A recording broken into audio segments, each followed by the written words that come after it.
ಶ್ರೀ ಗುರುಭ್ಯೋ ನಮಃ. ಹರಿ ಓಂ. ಗುರುಬ್ರಹ್ಮ ಗುರುವಿಷ್ಣು ಗುರುದೇವೋ ಮಹೇಶ್ವರ ಗುರು ಸಾಕ್ಷಾತ್ ಪರಬ್ರಹ್ಮ ತಸ್ಮೈ ಶ್ರೀ ಗುರುವೇ ನಮಃ. ಗುರವೇ ಸರ್ವಲೋಕಾನಾಂ ವಿಷಜೇ ಭವರೋಗಿನಾಂ ನಿಧಯೇ ಸರ್ವವಿದ್ಯಾನಾಂ ಶ್ರೀ ದಕ್ಷಿಣಾಮೂರ್ತಯೇ ನಮೋ ನಮಃ. ಜ್ಞಾನಾನಂದಮಯಂ ದೇವಂ ನಿರ್ಮಲಂ ಸ್ಫಟಿಕಾಕೃತಿಂ ಆಧಾರಂ ಸರ್ವವಿದ್ಯಾನಾಂ ಹಯಗ್ರೀವಮುಪಾಸ್ಮಹೇ. ರಾಮಾಯ ರಾಮಭದ್ರಾಯ ರಾಮಚಂದ್ರಾಯ ವೇದಸೆ ರಘುನಾಥಾಯ ನಾಥಾಯ ಸೀತಾಯ ಪತಯೇ ನಮಃ. ಜಗದ ಪಿತರಂ ವಂದೇ ಪಾರ್ವತಿ ಪರಮೇಶ್ವರೌ. ಪ್ರತಿನಿತ್ಯದ ಕಾರ್ಯಕ್ರಮದಂತೆ ಮೊದಲನೇದಾಗಿ ನನ್ನ ಅಜ್ಜಿ ತಾತರವರನ್ನು ಸಂಪೂರ್ಣವಾಗಿ ಶ್ರದ್ಧಾಭಕ್ತಿಯಿಂದ ಪ್ರಾರ್ಥನೆಯನ್ನು ಮಾಡ್ತಾ, ನನ್ನ ಗುರುಸ್ಥಾನದಲ್ಲಿರ್ತಕ್ಕಂಥ ನನ್ನ ತಂದೆಯವರಾಗಿರ್ತಕ್ಕಂಥ ಆನಂದ್ ಗುರುಜಿಯವರ ಪಾದರವಿಂದಗಳಿಗೆ ನಮನವನ್ನು ಮಾಡ್ತಾ, ಮತ್ತು ನನ್ನ ಮಾತೃಶ್ರೀಯವರನ್ನು ಕೂಡ ಸಂಪೂರ್ಣವಾಗಿ ಶ್ರದ್ಧಾಭಕ್ತಿಯಿಂದ ಪ್ರಾರ್ಥನೆಯನ್ನು ಮಾಡ್ತಾ, ಮಾಘ ಮಾಸದ ಬುಧವಾರ ತಿರುಮಲ ತಿರುಪತಿ ಶ್ರೀನಿವಾಸನನ್ನು ಪ್ರಾರ್ಥನೆಯನ್ನು ಮಾಡ್ತಾ, ಭಗವಂತ ಶ್ರೀ ವಿಷ್ಣು ಪರಮಾತ್ಮನನ್ನು ಪ್ರಾರ್ಥನೆಯನ್ನು ಮಾಡ್ತಾ, ಬೆಳಗಿನ ಜಾವದ ನೇರಪ್ರಸಾರದ ಮಹರ್ಷಿವಾಣಿ ಕಾರ್ಯಕ್ರಮವನ್ನು ಬಹಳ ಪ್ರೀತಿಯಿಂದ ಪ್ರಾರಂಭವನ್ನು ಮಾಡೋಣ. ತಮ್ಮೆಲ್ಲರಿಗೂ ಕೂಡ ಆಧಾರದ ಸ್ವಾಗತ ಸುಸ್ವಾಗತ. ಸ್ಪೆಷಲ್ ಪಾರ್ಟ್ನರ್ಸ್ ಸೈಕಲ್ ಪ್ಯೂರ್ ಅಗರಬತ್ತಿ. ಪ್ರತಿನಿತ್ಯ ನಿಮ್ಮೆಲ್ಲರ ವಾಸ್ತುಗೃಹದ ಪೂಜಾಗೃಹದಲ್ಲಿ ಬೆಳಗಲಿ ಸೈಕಲ್ ಪ್ಯೂರ್ ಅಗರಬತ್ತಿ. ಹಾಗೂ ಅಮೃತ ಬಿಂದು, ಹೊಟ್ಟೆ ಉರಿ, ಅಸಿಡಿಟಿ, ಗ್ಯಾಸ್ಟಿಕ್ಕು, ಅಲ್ಸರು, ಹೊಟ್ಟೆಗೆ ಸಂಬಂಧಪಟ್ಟಿರತಕ್ಕಂಥ ಏನೊಂದು ಸಮಸ್ಯೆ ಆದ್ರೂ ಕೂಡ ರಾಮಬಾಣದಂತೆ ಕೆಲಸ ಮಾಡುತ್ತೆ ಅಮೃತಬಿಂದು. 100% ಆಯುರ್ವೇದಿಕ್ ಗಿಡಮೂಲಿಕೆಗಳನ್ನು ಅದರಲ್ಲಿ ಬಳಸಿರತಕ್ಕಂಥದ್ದಿದೆ. ಅದರಲ್ಲೂ ಇತ್ತೀಚಿನ ದಿನಮಾನಗಳಲ್ಲಿ ಹರಿದಾಡ್ತಾ ಇರತಕ್ಕಂಥ ಎಲ್ಲ ರೀತಿ ಇರತಕ್ಕಂಥ ಸಾಂಕ್ರಾಮಿಕ ರೋಗಗಳಿಂದ ಪಾರಾಗಲು ಮತ್ತು ದೇಹದಲ್ಲಿರ್ತಕ್ಕಂಥ ರೋಗ ನಿರೋಧಕ ಶಕ್ತಿಯನ್ನು ಹೆಚ್ಚಿಸಿಕೊಳ್ಳಲು ತಪ್ಪದೇ ಬಳಸಿ ಅಮೃತಬಿಂದು. ಮತ್ತು ಅತಿ ಕಿರಿಯ ವಯಸ್ಸಿನಿಂದ ಅತಿ ಹಿರಿಯ ವಯಸ್ಸಿನವರೆಗೂ ಕೂಡ ಸಾಕಷ್ಟು ಜನ ಈ ಒಂದು ಸಕ್ಕರೆ ಕಾಯಿಲೆಯ ಸಮಸ್ಯೆಯಲ್ಲಿ ನರಳ್ತಾನೆ ಇದ್ದಾರೆ. ಅತಿಯಾದ ಮೂತ್ರ ವಿಸರ್ಜನೆಗೆ ಒಳಗಾಗ್ತಕ್ಕಂಥದ್ದಾಗಲಿ, ಮೂತ್ರ ವಿಸರ್ಜನೆಯನ್ನು ಮಾಡಬೇಕಾದ್ರೆ ಉರಿ ಬರ್ತಕ್ಕಂಥದ್ದಾಗಲಿ, ಕೈಕಾಲುಗಳು ಉರಿ ಬರ್ತಕ್ಕಂಥದ್ದಾಗಲಿ, ಜಾಯಿಂಟ್ಸ್ ಪೇನ್ ಬರ್ತಕ್ಕಂಥದ್ದಾಗಲಿ, ಅತಿಯಾದ ದಾಹ ಆಗ್ತಕ್ಕಂಥದ್ದಾಗಲಿ, ಇದೆಲ್ಲವೂ ಕೂಡ ಈ ಒಂದು ಸಕ್ಕರೆ ಕಾಯಿಲೆಯ ಅಡಿ ಬರ್ತಕ್ಕಂಥ ಸಮಸ್ಯೆಗಳು ಅಂತಾನೆ ಹೇಳ್ಬೋದು. ಇಂತಹ ಸಮಸ್ಯೆಗಳಿಗೆ ದೇಹಕ್ಕೆ ಒಂದು ಚೂರನು ಕೂಡ ಸೈಡ್ ಎಫೆಕ್ಟ್ಸ್ ಇಲ್ಲದಿರ ರಾಮಬಾಣದಂತೆ ಕೆಲಸ ಮಾಡುತ್ತೆ ಮಧುಮೇಹ ನಿವಾರಣ್ ಎನ್. ಯಾಕೆ ಅಂತಂದರೆ ಇದನ್ನು ಕೂಡ ಅಪ್ಪಟ ಆಯುರ್ವೇದವಾಗಿರ್ತಕ್ಕಂಥ ಔಷಧಿ. 100% ಆಯುರ್ವೇದಿಕ್ ಗಿಡಮೂಲಿಕೆಗಳನ್ನು ಇದರಲ್ಲೂ ಕೂಡ ಬಳಸಿರ್ತಕ್ಕಂಥದ್ದಿದೆ. ಹಾಗಾಗಿ ನಿಮ್ಮ ಸಮೀಪ ಇರತಕ್ಕಂಥ, ನಿಮ್ಮ ವಾಸ್ತುಗೃಹದ ಸಮೀಪ ಇರತಕ್ಕಂಥ ಎಲ್ಲ ಮೆಡಿಕಲ್ ಸ್ಟೋರ್ನಲ್ಲೂ ಕೂಡ A&J ಹೆಲ್ತ್ ಕೇರ್ಗೆ ಸಂಬಂಧಪಟ್ಟಿರ್ತಕ್ಕಂಥ ಎಲ್ಲ ಆಯುರ್ವೇದಿಕ್ ಉತ್ಪನ್ನಗಳು ಕೂಡ ಲಭ್ಯವಿದೆ. ಹಾಗಾಗಿ ತಪ್ಪದೇ ಬಳಸಿ ಮಧುಮೇಹ ನಿವಾರಣ್ ಎನ್ ಮತ್ತು ಉದಯಂ ಧೋತೀಸ್ ಆ್ಯಂಡ್ ಶರ್ಟ್ಸ್.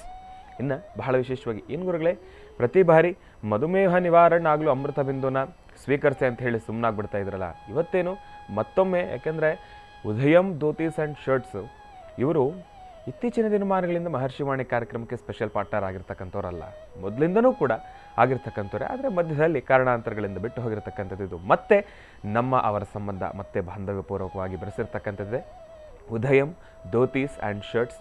ಯಾಕೆ ಅಂತಂದರೆ ಇತ್ತೀಚಿನ ದಿನಮಾನಗಳಲ್ಲಿ ಸಾಕಷ್ಟು ಜನ ಈ ಒಂದು ಆಧ್ಯಾತ್ಮ, ನಮ್ಮ ಈ ಒಂದು ಹಿಂದುತ್ವ, ನಮ್ಮ ಈ ಒಂದು ಸನಾತನ ಧರ್ಮ, ನಮ್ಮ ಧರ್ಮ ಸಂಸ್ಕೃತಿ ಸಂಪ್ರದಾಯಕ್ಕೆ ಸಾಕಷ್ಟು ಜನ ಬರ್ತಾ ಇದ್ದಾರೆ, ಸೇರ್ಕೊಳ್ತಾ ಇದ್ದಾರೆ.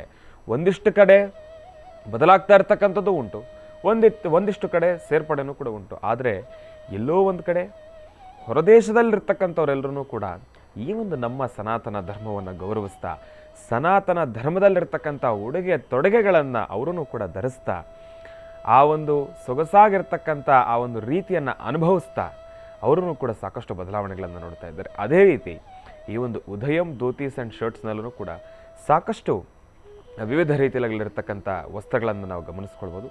ಅಂತಹ ವಿಶೇಷವಾಗಿರ್ತಕ್ಕಂಥ ಉದಯಂ ಧೋತೀಸ್ ಆ್ಯಂಡ್ ಶರ್ಟ್ಸ್ ಈಗ ಮತ್ತೆ ನಮ್ಮ ಮಹರ್ಷಿವಾಣಿ ಕಾರ್ಯಕ್ರಮದ ಜೊತೆ ಆ ಒಂದು ಸಂಬಂಧವನ್ನು ಬೆಸೆದಿರ್ತಕ್ಕಂಥದ್ದಿದೆ.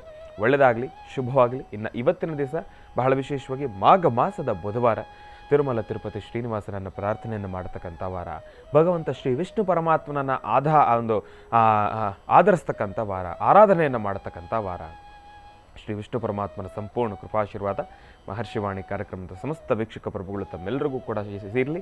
ಲಕ್ಷ್ಮೀ ಬೋಹರಸ್ವಾಮಿಯ ಸಂಪೂರ್ಣ ಕೃಪಾಶೀರ್ವಾದ ಮಹರ್ಷಿವಾಣಿ ಕಾರ್ಯಕ್ರಮದ ಸಮಸ್ತ ವೀಕ್ಷಕ ಪ್ರಭುಗಳು ತಮ್ಮೆಲ್ಲರಿಗೂ ಕೂಡ ಇರಲಿ. ಯಾಕೆ ಅಂತಂದರೆ ಬೋವರಹ ಸ್ವಾಮಿ ಭೂಮಿಗೆ ಸಂಬಂಧಪಟ್ಟಿರ್ತಕ್ಕಂಥದ್ದಾಗಲಿ, ಇಡೀ ಭೂಮಿಗೆ ಅಧಿಪತಿಯಾಗಿರ್ತಕ್ಕಂಥವ್ರು, ಇಡೀ ಭೂಮಂಡಲವನ್ನೇ ಆಳ್ತಾ ಇರತಕ್ಕಂಥ ಬೋವರಹ ಸ್ವಾಮಿ ಭಗವಂತನ ಸಂಪೂರ್ಣ ಕೃಪಾಶೀರ್ವಾದ ಎಲ್ರಿಗೂ ಕೂಡ ಇರಲಿ. ಭೂಮಿಯ ಸಮಸ್ಯೆ ಆಗಲಿ, ಆರ್ಥಿಕ ಸಂಕಷ್ಟಗಳಾಗಲಿ, ವಾಸ್ತುಗ್ರಹದಲ್ಲಿ ದೋಷ ಆಗಲಿ, ಮೊದಲು ಏನಪ್ಪ ಅಂತಂದರೆ ಒಂದು ಮನೆಯಲ್ಲಿ ಜಗಳಗಳಾಗ್ತಾ ಇದೆ, ಕದನಗಳಾಗ್ತಾ ಇದೆ, ಸಮಸ್ಯೆಗಳೆದುರಾಗ್ತಾ ಇದೆ, ಇದೆಲ್ಲವನ್ನೂ ಕೂಡ ಪ್ರಾರಂಭದ ಹಂತದಲ್ಲಿ ಮೊಟ್ಟ ಮೊದಲನೇದಾಗಿ ನಾವು ಗಮನಿಸ್ಕೊಳ್ಬೇಕಾಗಿರ್ತಕ್ಕಂಥದ್ದು ಏನಪ್ಪ ಅಂದರೆ ವಾಸ್ತುಗ್ರಹದಲ್ಲಿ ಏನಾದರೂ ಸಮಸ್ಯೆ ಇದೆಯಾ, ವಾಸ್ತುಬದ್ಧವಾಗಿರ್ತಕ್ಕಂಥ ದೋಷಗಳೇನಾದರೂ ಉಂಟಾಗಿದೆಯಾ. ಇಂತಹ ಸಮಸ್ಯೆಗಳು ಎದುರಾಗಿದ್ದಾಗ ಇಂತೆಲ್ಲ ವಿಚಾರಗಳಲ್ಲಿ ಮನಸ್ತಾಪಗಳಾಗ್ತಾನೆ ಇರುತ್ತೆ. ಅದು ಸಹಜ, ಇಲ್ಲ ಅಂತಲ್ಲ. ಯಾವಾಗ ವಾಸ್ತು ದಿಕ್ಕಿನಲ್ಲಿ ಒಂದು ಚೂರು ಬದಲಾವಣೆ ಆಗುತ್ತೋ ಇಂತಹ ಕಿರಿಕಿರಿಗಳು ಉಂಟಾಗ್ತಾನೆ ಇರ್ತವೆ. ಹಾಗಾಗಿ ಲಕ್ಷ್ಮೀ ಭೂವರಹ ಸ್ವಾಮಿನಲ್ಲಿ ಪ್ರಾರ್ಥನೆಯನ್ನು ಮಾಡ್ತಾ ನಮ್ಮ ಒಂದು ಭೂಮಿನಲ್ಲಿರತಕ್ಕಂಥ ದೋಷನೋ, ವಾಸ್ತುಗ್ರಹದಲ್ಲಿರತಕ್ಕಂಥ ದೋಷನೋ ಇದೆಲ್ಲವೂ ಕೂಡ ದೂರ ಆಗ್ಲಪ್ಪ ಭಗವಂತ ಅಂತ ಹೇಳಿ ಪ್ರಾರ್ಥನೆಯನ್ನು ಮಾಡ್ತಾ ವಾಸ್ತುಗ್ರಹದಲ್ಲಿರತಕ್ಕಂಥ ದೋಷಗಳನ್ನು ದೂರ ಮಾಡಿಕೊಂಡು ಮನಸ್ಸಿಗೆ ಸುಖ, ಶಾಂತಿ, ನೆಮ್ಮದಿಯನ್ನು ತಂದುಕೊಳ್ಬೇಕು. ಯಾಕೆ ಅಂತಂದರೆ ಇವತ್ತಿನ ದಿವಸ ಎಷ್ಟೋ ಜನ ಒಂದು ವಿಚಾರವಾಗಿ ಕನ್ಫ್ಯೂಸ್ ಆಗೋಗಿದ್ದೀರಿ. ಸಾಕಷ್ಟು ಜನ ಭೂವರಹ ರಕ್ಷಾಮಂಡಲವನ್ನು ತೆಗೆದುಕೊಳ್ತಾ ಇರತಕ್ಕಂಥವ್ರು ಇವತ್ತಿಗೂ ಕೂಡ ನನಗೊಂದು ಮಾತು ಕೇಳ್ತಾರೆ. ಏನಪ್ಪ ಅಂತಂದರೆ, ಗುರುಗಳೇ, ಭೂವರಹ ರಕ್ಷಾಮಂಡಲ ಬರೀ ಭೂಮಿಗೆ ಸಂಬಂಧಪಟ್ಟಿರ್ತಕ್ಕಂಥದ್ದು ಮಾತ್ರನಾ? ಅದ್ರ ಬಗ್ಗೆ ಮಾತ್ರ ಸಂಕಲ್ಪವನ್ನು ಮಾಡಬೇಕಾ? ಇಲ್ಲ ಅಂತಂದರೆ ಭೂವರಹ ರಕ್ಷಾಮಂಡಲವನ್ನು ಪೂಜಾನುಷ್ಠಾನ ಮಾಡೋದ್ರಲ್ಲಿ ಬರೀ ನಾವು ಯಾವುದಾದ್ರೂ ಒಂದು ವಿಚಾರವಾಗಿ ಪ್ರಾರ್ಥನೆಯನ್ನು ಮಾಡಿ ಸಂಕಲ್ಪವನ್ನು ಮಾಡಿ ನಾವು ಪೂಜಾನುಷ್ಠಾನವನ್ನು ಸಲ್ಲಿಸಬೇಕಾ? ಬೇರೆಲ್ಲ ಸಮಸ್ಯೆಗಳಿಗೋಸ್ಕರ ಭೂವರಹ ರಕ್ಷಾಮಂಡಲ ಸ್ಪಂದಿಸ್ತಕ್ಕಂಥದ್ದ ಇಲ್ವಾ? ಭೂವರಹ ರಕ್ಷಾಮಂಡಲವನ್ನು ಪೂಜಾನುಷ್ಠಾನ ಮಾಡೋದ್ರಿಂದ ನಮ್ಗೆ ಇಂತೆಲ್ಲ ಸಮಸ್ಯೆಗಳು ಕ್ಲಿಯರ್ ಆಗುತ್ತೆ ಎಂಬತಕ್ಕಂಥ ಸಾಕಷ್ಟು ದ್ವಂದ್ವ ಆಲೋಚನೆಗಳಲ್ಲಿ ಕೂತ್ಕೊಂಡ್ಬಿಟ್ಟಿದ್ದೀರಿ, ಮುಳುಗೋಗಿದ್ದೀರಿ. ಹಾಗಾಗಿ ಒಂದು ವಿಚಾರ ಸ್ಪಷ್ಟೀಕರಿಸ್ತೀನಿ. ಭಗವಂತ ಅಂತ ಹೇಳಿ, ನಾವು ದೇವರು ಅಂತ ಹೇಳಿ ನಾವು ಅದನ್ನು ಪೂಜಾನುಷ್ಠಾನವನ್ನು ಮಾಡ್ತಾ ಇದ್ದೀವಿ ಅಂತಂದರೆ ದೇವರು ಯಾವುದೋ ಒಂದು ಕಾರಣಕ್ಕೆ ಮಾತ್ರ ಸೀಮಿತವಾಗಿರ್ತಕ್ಕಂಥವನ್ನಲ್ಲ.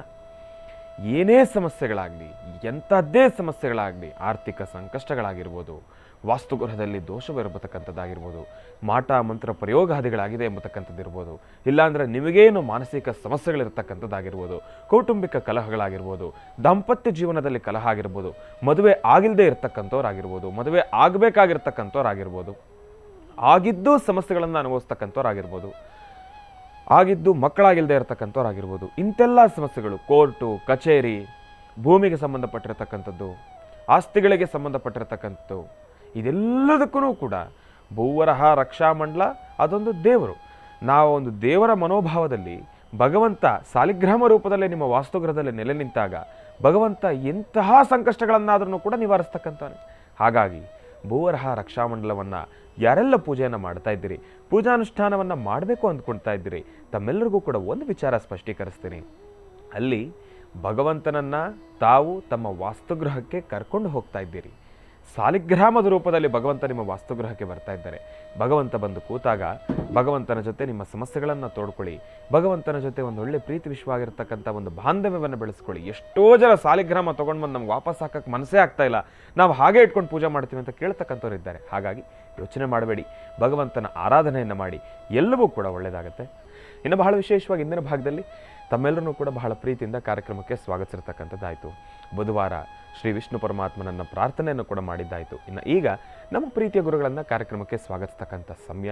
ಶ್ರೀಯುತರು ಸಾಮುದ್ರಿಕಾ ಶಿರೋಮಣಿ, ಸ್ವರ ಸರ್ವಜ್ಞ, ದರ್ಪಣಾಂಜನ, ಚಕ್ಷುರ್ಮತಿ ವಿದ್ಯಾನಿಪುಣ, ಶ್ರೀ ವಿದ್ಯೋಪಾಸಕರತ್ನ, ಅಥರ್ವಣ ಪರಿಹಾರ ಪ್ರವೀಣರು ಮತ್ತು ವನಸಿರಿ ಆಯುರ್ವೇದ ರತ್ನರು, ನಮ್ಮ ನಿಮ್ಮೆಲ್ಲರ ಪ್ರೀತಿಯ ಅಚ್ಚುಮೆಚ್ಚಿನ ಮಹರ್ಷಿ ಮಂದಿರ ಬ್ರಹ್ಮರ್ಷಿ ಆನಂದ ಜ್ಯೋತಿಪೀಠಂನ ಸಂಸ್ಥಾಪಕರು, ಖ್ಯಾತ ಜ್ಯೋತಿಷಿಗಳು ಶ್ರೀ ಶ್ರೀ ಶ್ರೀ ಡಾಕ್ಟರ್ ಮಹರ್ಷಿ ಆನಂದ್ ಗುರುಜಿಯವರನ್ನು, ನನ್ನ ತಂದೆಯವರನ್ನು ಪ್ರೀತಿಪೂರ್ವಕವಾಗಿ ಭಕ್ತಿಪೂರ್ವಕವಾಗಿ ಕಾರ್ಯಕ್ರಮಕ್ಕೆ ಸ್ವಾಗತಿಸೋಣ. ಗುರುಗಳೇ, ಕಾರ್ಯಕ್ರಮಕ್ಕೆ ಸ್ವಾಗತ, ಸುಸ್ವಾಗತ.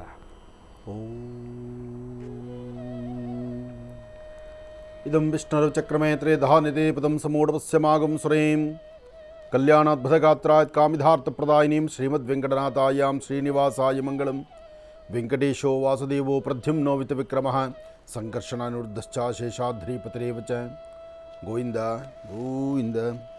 ರಾಮಾಯ ರಾಮಭದ್ರಾಯ ರಾಮಚಂದ್ರಾಯ ವೇದಸೇ ರಘುನಾಥಾಯ ನಾಥಾಯ ಸೀತಾಯ ಪತಯೇ ನಮಃ.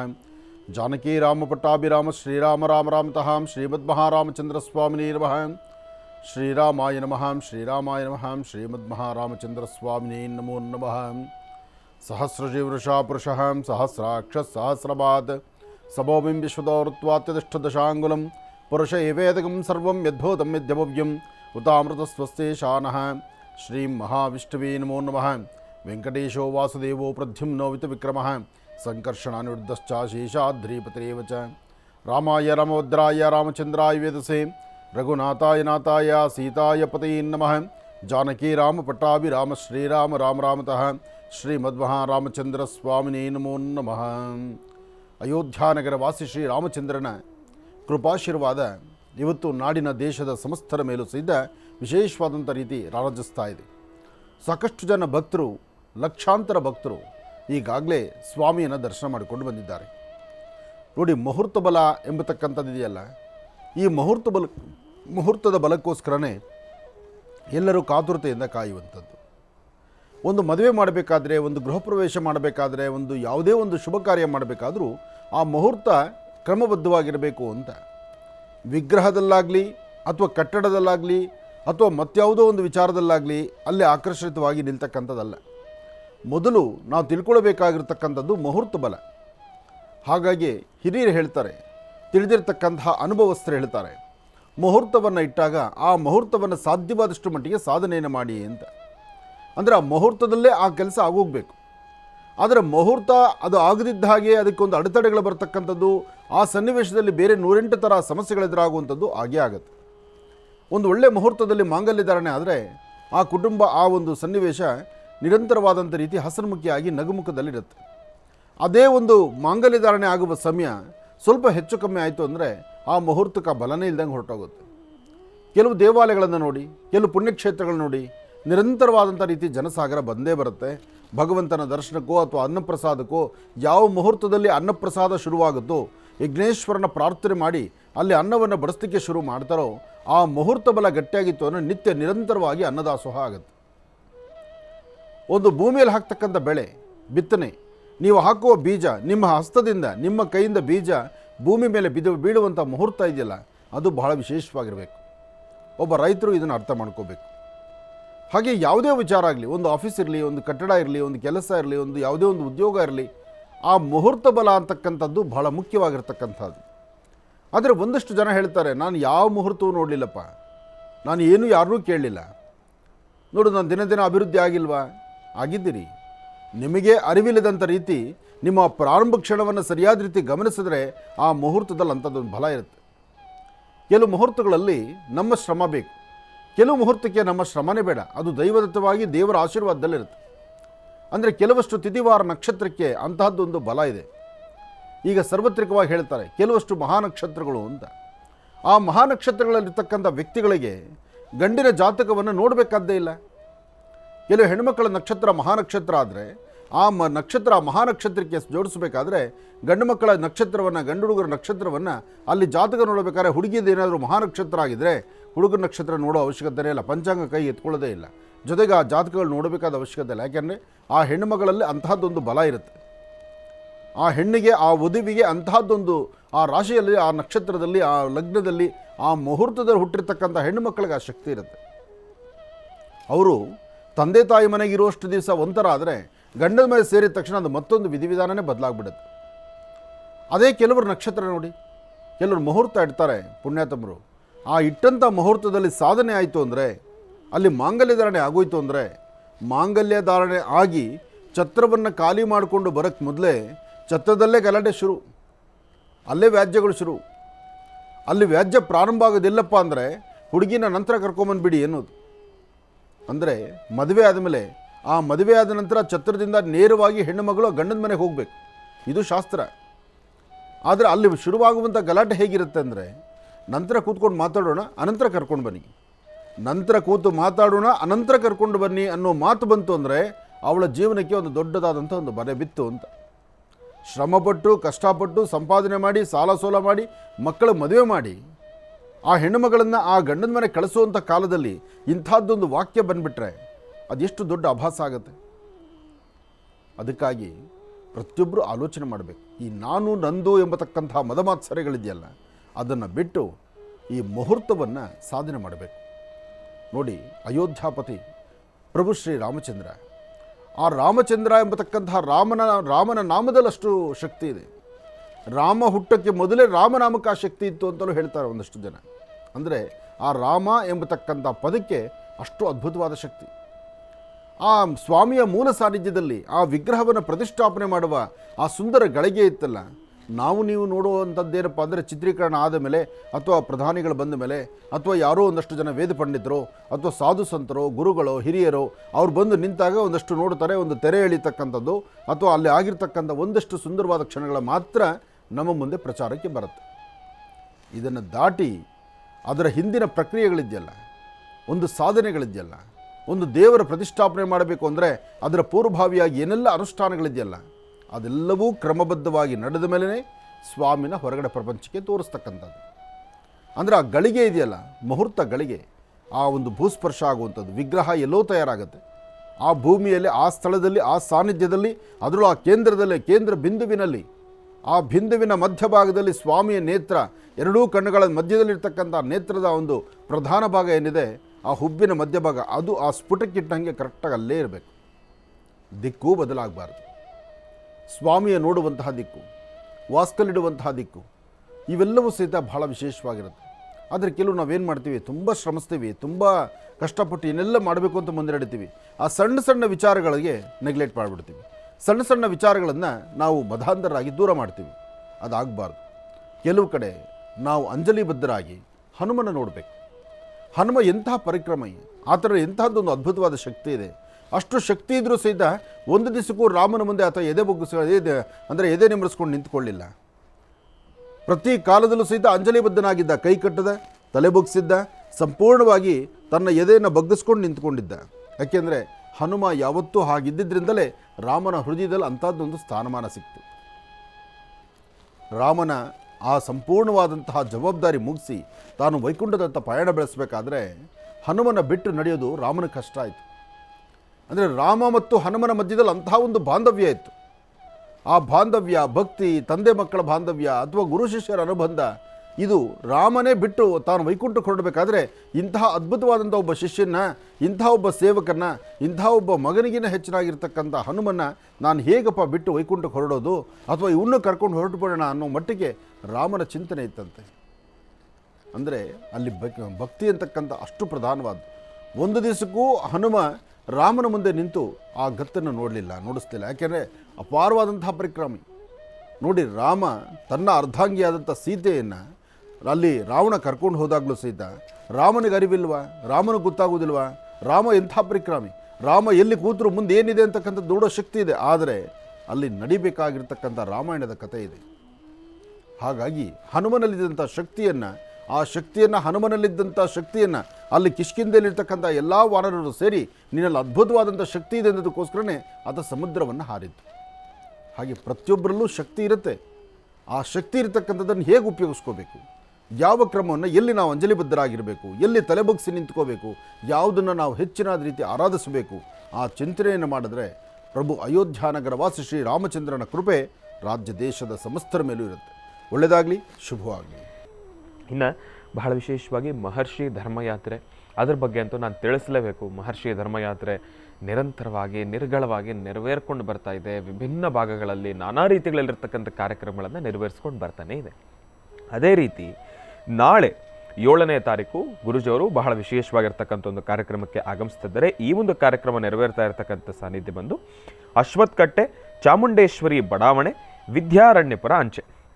ಈ ಒಂದು ಭಾಗದಲ್ಲಿ ಶ್ರೀ ಸಪ್ತಮಾತೃಕ ಸಹಿತ ಶ್ರೀ ಶಿವಶಕ್ತಿ ನಾಗಮ್ಮ ದೇವಸ್ಥಾನ. ಇಲ್ಲಿ ನಾಗಮ್ಮ ದೇವಿಯ ನೂತನವಾಗಿರ್ತಕ್ಕಂಥ ಒಂದು ವಿಗ್ರಹದ ಪ್ರತಿಷ್ಠಾಪನೆ ಮತ್ತು ಶಿಖರ ಕಳಶಾರೋಹಣದ ಕಾರ್ಯಕ್ರಮ. ಈ ಒಂದು ಕಾರ್ಯಕ್ರಮದಲ್ಲಿ ಮತ್ತೊಂದು ವಿಚಾರ ಏನಪ್ಪ ಅಂತಂದರೆ, ಮಹಾಶಿವರಾತ್ರಿಯ ಮಹೋತ್ಸವವು ಕೂಡ ನೆರವೇರ್ತಾ ಇರ್ತಕ್ಕಂಥದ್ದಿದೆ. ಈ ಒಂದು ಬಹಳ ವಿಶೇಷವಾಗಿರ್ತಕ್ಕಂಥ ಕಾರ್ಯಕ್ರಮಕ್ಕೆ ಗುರೂಜಿಯವರು ನಾಳೆ 7ನೇ ತಾರೀಕು ಆಗಮಿಸ್ತಾ ಇದ್ದಾರೆ. ಹಾಗೆ ತಾವೆಲ್ಲರೂ ಕೂಡ ಭಕ್ತಾದಿಗಳು ಹೆಚ್ಚಿನ ಸಂಖ್ಯೆಯಲ್ಲಿ ಬಂದು ಪರಮೇಶ್ವರನ ಕೃಪೆಗೆ ಪಾತ್ರರಾಗಬೇಕು, ಮತ್ತು ನಾಗಮ್ಮ ದೇವಿಯ ಅನುಗ್ರಹವನ್ನು ತಾವೆಲ್ಲರೂ ಕೂಡ ಪಡ್ಕೊಳ್ಳಿ ಎಂಬತಕ್ಕಂಥ ಮಾತನ್ನು ಹೇಳ್ತಾ ಒಳ್ಳೆಯದಾಗಲಿ, ಶುಭವಾಗಲಿ. ಇನ್ನು ಈಗ ಇವತ್ತಿನ ದಿನದ ವಿಶೇಷತೆ, ಪಂಚಾಂಗ ಶ್ರವಣ, ಇದೆಲ್ಲವನ್ನು ಕೂಡ ತಿಳ್ಕೊಳ್ಬೇಕಲ್ವಾ? ಹಾಗಾಗಿ ಈಗ ಪ್ರಾರಂಭ ಮಾಡೋಣ ದಿನ ವಿಶೇಷ.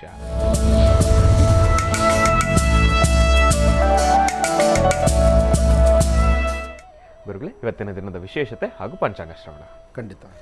ಭಗವತೀಂ ಶ್ರೀಂ ಲಲಿತಾಂಬಿಕಾಯ ನಮಃ. ಕಲ್ಯಾಣಾತ್ಮಕ ಗಾತ್ರಾಯ ಕಾಮಿಧಾರ್ಥ ಪ್ರದಾಯಿಂ ಶ್ರೀಮದ್ ವೆಂಕಟನಾಥಾಯಾಂ ಶ್ರೀನಿವಾಸಾಯ ಮಂಗಳಂ. ಮನೋಜವಂ ಮಾರುತದಲ್ಲೇ ವೇಗಂ ಚತೇಂದ್ರಿಯಂ ಬುದ್ಧಿಮತಾಂ ವರಿಷ್ಠಂ ವಾತಾತ್ಮಜಂ ವಾನರೋಧಮುಖ್ಯಂ ಶ್ರೀರಾಮದೂತಂ ಶಿರಸಾ ನಮಾಮಿ.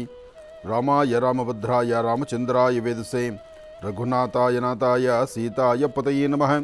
ಜಾನಕೀ ರಾಮ ಪಟ್ಟಾಭಿರಾಮ ಶ್ರೀರಾಮ ರಘುರಾಮ ಶ್ರೀರಾಮ ರಾಮ ರಾಮತಃ ಶ್ರೀಮದ್ ಮಹಾರಾಮಚಂದ್ರ ಸ್ವಾಮಿನೇ ನಮಃ.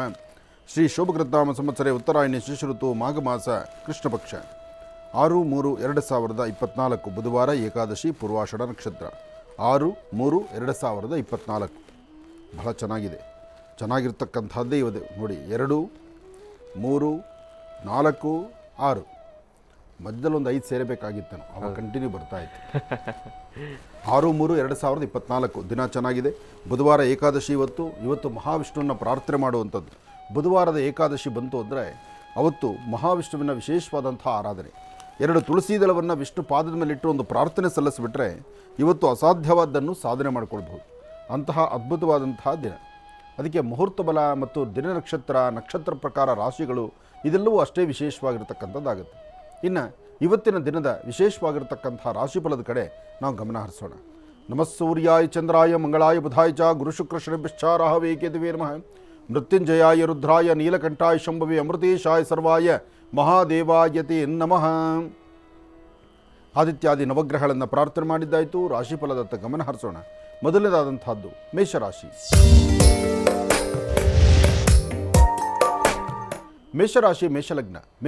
ಮೇಷಲಗ್ನದಲ್ಲಿರ್ತಕ್ಕಂಥವ್ರಿಗೆ ಬುಧ ಮತ್ತು ಚಂದ್ರ ಇರ್ತಕ್ಕಂಥ ಆಸ್ಥಾನ, ಗುರು ಮತ್ತು ಶುಕ್ರ ಇರ್ತಕ್ಕಂಥ ಆಸ್ಥಾನ ಚೆನ್ನಾಗಿದ್ದು ನಿಮ್ಮ ಮುಖದ ವರ್ಚಸ್ಸು, ತೇಜಸ್ಸು, ತಾವು ಮಾಡುವಂಥ ಕೆಲಸ, ವೃತ್ತಿಯಲ್ಲಿ ಅಭಿವೃದ್ಧಿ ಎಲ್ಲವನ್ನು ಸಹಿತ ಸಾಧನೆ ಮಾಡ್ಕೊಳ್ಬಹುದು. ಭಗವಂತ ಆತ ಕೊಟ್ಟಾಗ ಮಾತ್ರವೇ ಸಾಧ್ಯ ಇದೆಲ್ಲವೂ ಸಾಧನೆ ಆಗುವಂಥದ್ದು. ಅದಿಲ್ಲ ಅಂದರೆ ಯಾವುದೂ ಸಾಧ್ಯ ಇಲ್ಲ. ಅಥವಾ ನಮ್ಮ ಫಲಾಫಲಗಳಲ್ಲಿ ಏನಾದರೂ ಒಂದಿಷ್ಟು ಬದಲಾವಣೆ ತಂದುಕೊಳ್ಬೋದು ಅಂದರೆ ಸಾಧ್ಯವಾದಷ್ಟು ಮನುಷ್ಯ ತಾನು ಹಾಕುವ ಹೆಜ್ಜೆ, ತನ್ನ ಆಲೋಚನೆ ಅದನ್ನು ಸರಿಯಾದ ರೀತಿ ಆಲೋಚನೆ ಮಾಡ್ತಕ್ಕಂಥದ್ದು. ಇವತ್ತು ಮೇಷರಾಶಿಯವರು ಸ್ವಲ್ಪ ದುಡುಕಿ ತೀರ್ಮಾನ ತಂದುಕೊಂಡು ನೀವು ಇನ್ನೊಂದಷ್ಟು ಗರ್ಜನೆ ಮಾಡಿ ಇನ್ನೊಬ್ಬರ ಮನಸ್ಸನ್ನು ನೋಯಿಸ್ತೀರಿ, ನೀವು ಮನನೊಂದುಕೊಳ್ತೀರಿ. ಸಾಧ್ಯವಾದಷ್ಟು ನಾನು ಪ್ರಾರಂಭಿಕ ಹಂತದಲ್ಲಿ ಹೇಳಿದೆ, ನಾನು ನಂದು ಎಂಬತಕ್ಕಂಥದ್ದು ಬರಬಾರದು. ಪ್ರತಿಯೊಬ್ಬ ವ್ಯಕ್ತಿಗಳು ಇದನ್ನು ಅನುಸರಿಸಬೇಕು ಅಂತ. ಹಾಗೆ ಮೇಷರಾಶಿಯವರಿಗೆ ಇವತ್ತು ನಿಮ್ಮ ಗ್ರಹಸ್ಥಿತಿಗಳಲ್ಲೇ ಆ ಥರ ಇರೋದ್ರಿಂದ ನೀವು ಕೆಲವು ಸಮಸ್ಯೆಗಳನ್ನು ಹೆಗಲ ಮೇಲೆ ತಂದ್ಕೊಂಡ್ಬಿಡ್ತೀರಿ. ಸಮಸ್ಯೆಯಿಂದ ಕಣ್ಣೀರು ಹಾಕುವಂಥ ಪರಿಸ್ಥಿತಿ ಎದುರಾಗುತ್ತೆ. ಭಾಳ ಜೋಪಾನ ಬೇಕಾಗತ್ತೆ. ಆದರೆ ಇಂತಹ ಸಮಯದಲ್ಲಿ ಶ್ರೀ ವಲ್ಲಿ ದೇವಸೇನಾ ಸಮೇತ ಸುಬ್ರಹ್ಮಣ್ಯೇಶ್ವರ ಸ್ವಾಮಿಯನ್ನು ಪ್ರಾರ್ಥನೆ ಮಾಡೋದ್ರಿಂದ, ಸುಬ್ರಹ್ಮಣ್ಯೇಶ್ವರರ ಅನುಗ್ರಹವನ್ನು ಪಡೆಯೋದ್ರಿಂದ ಮೇಷರಾಶಿಯವರು ಖಂಡಿತ ಒಳಿತನ್ನು ಸಿದ್ಧಪಡಿಸ್ಕೊಳ್ತೀರಿ. ಹಾಗಾದರೂ ಮಾಡಿ. ಅಥವಾ ಮನೆಯಲ್ಲಿ ನಿಮ್ಮ ಜನ್ಮದಾತರಾದಂಥ ನಿಮ್ಮ ತಂದೆಯ ಪಾದವನ್ನು ಮುಟ್ಟಿ ನಮಸ್ಕಾರ ಮಾಡಿಕೊಂಡು ತಂದೆಯ ಆಶೀರ್ವಾದ ಪಡೆದು ನಗರತ್ತ ಹಸನ್ಮುಖಿಯಾಗಿ ನೀವು ಮನೆಯಿಂದ ಆಚೆ ಹೊರಟ್ರೆ ನಿಮ್ಮ ಕೆಲಸಗಳಲ್ಲಿ ಒಂದಷ್ಟು ಅಭಿವೃದ್ಧಿಯನ್ನು ಕಾಣ್ತೀರಿ. ಒಳ್ಳೆಯದಾಗಲಿ. ಇನ್ನು ವೃಷಭರಾಶಿ.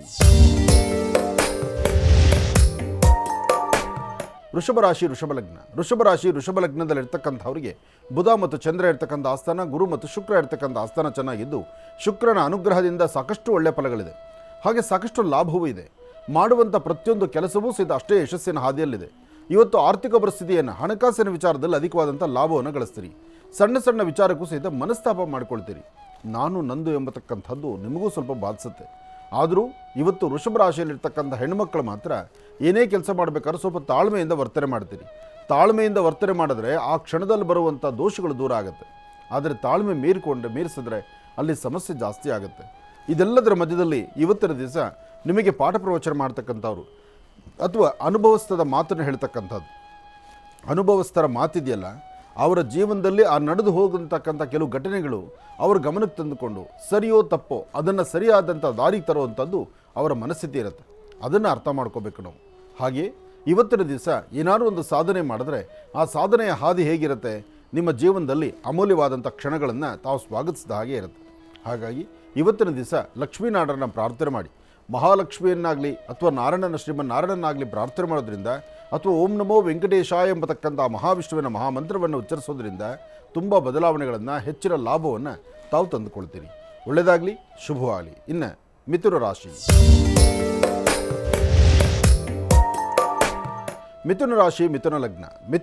ಮಿಥುನ ಲಗ್ನದಲ್ಲಿರ್ತಕ್ಕಂಥವ್ರಿಗೆ ಚಂದ್ರನ ಆಸ್ಥಾನ ಚೆನ್ನಾಗಿದ್ದು ಗುರುವಿನ ಅನುಗ್ರಹ ಇದೆ. ಇಷ್ಟಾರ್ಥವನ್ನು ಸಿದ್ಧಿಪಡಿಸ್ಕೊಳ್ತಕ್ಕಂತಹ ಯೋಗಫಲ ಇದೆ. ಆದರೆ ಕೆಲವಷ್ಟು ಕರ್ಮಗಳು ತುಂಬ ಬಾಧಿಸುತ್ತೆ. ಇವತ್ತು ಮಿಥುನ ರಾಶಿಯಲ್ಲಿರ್ತಕ್ಕಂಥವ್ರು ಏನೋ ಮಾಡಬೇಕು, ಇನ್ನೇನೋ ಸಾಧನೆ ಮಾಡಬೇಕು, ಮತ್ಯಾವುದೋ ಒಂದು ರೀತಿ ದಾರಿ ನೋಡಬೇಕು, ಅಥವಾ ಇರ್ತಕ್ಕಂಥ ಸಂಪಾದನೆಯನ್ನು ಮತ್ತಷ್ಟು ಮಾಡಬೇಕು, ಅಥವಾ ಒಂದು ಒಳ್ಳೆಯ ಹೆಸರು ಸಂಪಾದನೆ ಮಾಡಬೇಕು, ನನ್ನ ಕೆಲಸದಲ್ಲಿ 4-6 ಜನ ಗುರುತಿಸೋ ಥರ ನಾನು ಬದುಕಿರಬೇಕು, ಹೀಗೆ ಹಲವಾರು ವಿಭಿನ್ನ ಆಲೋಚನೆಗಳು ನಿಮ್ಮದಿದೆ. ಆದರೆ ಯಾವುದಕ್ಕೂ ನಿಮ್ಮ ಮನಸ್ಸು, ನಿಮ್ಮ ದೇಹ ಸ್ಪಂದಿಸೋದಕ್ಕಾಗೋದಿಲ್ಲ. ಅಂದರೆ ಸಣ್ಣ ಸಣ್ಣ ವಿಚಾರಕ್ಕೂ ಸಹಿತ ಒಂದು ಸಪ್ಪಗಾಗಿಬಿಡ್ತೀರಿ, ಸಮಸ್ಯೆ ತಂದುಕೊಳ್ತೀರಿ. ಇವತ್ತಿನ ದಿವಸ ನೀವು ಸಾಧ್ಯವಾದಷ್ಟು ನಿಮ್ಮ ಹಿರಿಯರ ಮಾತು ಆಲಿಸಬೇಕು. ನಿಮ್ಮ ಸ್ವಂತ ಜ್ಞಾನ, ಸ್ವಂತ ಬುದ್ಧಿನೂ ಇರಬೇಕು. ಕೆಲವೊಮ್ಮೆ ಏನಾಗುತ್ತೆ, ನಾವು ಅಂದುಕೊಂಡದಷ್ಟು ಏನೂ ಮಾಡಲಿಕ್ಕೆ ಆಗೋದಿಲ್ಲ, ಅಥವಾ ನಾವು ಅಂದುಕೊಂಡಷ್ಟು ನಾವು ಮುಂದೆ ನಡಿಲಿಕ್ಕಾಗೋದಿಲ್ಲ. ಅಂಥದ್ದೇ ಸಮಸ್ಯೆ ನಮ್ಮನ್ನು ಬಾಧಿಸುತ್ತೆ. ಆದರೆ ಅಂತಹ ಸಮಯದಲ್ಲೂ ಬುದ್ಧಿವಂತಿಕೆಯಿಂದ ಒಂದು ಹೆಜ್ಜೆ ಮುಂದೆ ಹಾಕಿದ್ರೆ ಮಾತ್ರ ಅದರ ಫಲಾಫಲಗಳು ಸಿಗ್ತಕ್ಕಂಥದ್ದು. ಇವತ್ತು ದೇವಿಯ ಆರಾಧನೆ ಮಾಡಿ ಸರ್ವಮಂಗಳ ಮಾಂಗಲ್ಯೆ ಶಿವೇ ಸರ್ವಾರ್ಥ ಸಾಧಿಗೆ ಶರಣ್ಯೇ ತ್ರ್ಯಂಬಕೆ ಗೌರಿ ನಾರಾಯಣಿ ನಮೋಸ್ತುತೆ. ಹೀಗೆ ದೇವಿಯನ್ನು ಆರಾಧನೆ ಮಾಡೋದ್ರಿಂದ ಭಗವತಿಯ ಕೃಪಾಶೀರ್ವಾದದಿಂದ ಇವತ್ತು ಮಿಥುನ ರಾಶಿಯವರು ಖಂಡಿತ ಒಳಿತನ್ನು ಸಿದ್ಧಪಡಿಸ್ಕೊಳ್ತೀರಿ. ಒಳ್ಳೆಯದಾಗಲಿ, ಶುಭವಾಗಲಿ. ಮಿಥುನ ರಾಶಿವರೆಗೂ ಕೂಡ ಇರತಕ್ಕಂಥ ರಾಶಿಫಲಗಳನ್ನು ತಿಳ್ಕೊಂಡಿದ್ದೇವೆ. ಇನ್ನುಳಿದಿರ್ತಕ್ಕಂಥ ರಾಶಿಗಳನ್ನು ಗುರುಗಳು ಮುಂದಿನ ಭಾಗದಲ್ಲಿ ತಿಳಿಸ್ತಾ ಹೋಗ್ತಾರೆ. ಇನ್ನು ಈಗ ಮಹರ್ಷಿವಾಣಿ ಕಾರ್ಯಕ್ರಮಕ್ಕೆ ಸಾಕಷ್ಟು ಜನ ಕರೆಯನ್ನು ಮಾಡ್ತಾ ಇರ್ತೀರಿ. ಈಗಾಗಲೇ ಸಾಕಷ್ಟು ಕರೆಗಳು ಕೂಡ ಸಿದ್ಧವಾಗಿದೆ. ಕರೆಗಳನ್ನು ಸ್ವೀಕರಿಸ್ತಕ್ಕಂಥ ಸಮಯ ಇದೀಗ. ಈಗ ಪ್ರಾರಂಭವನ್ನು ಮಾಡೋಣ ಸ್ವರ ಜ್ಯೋತಿಷ್ಯ.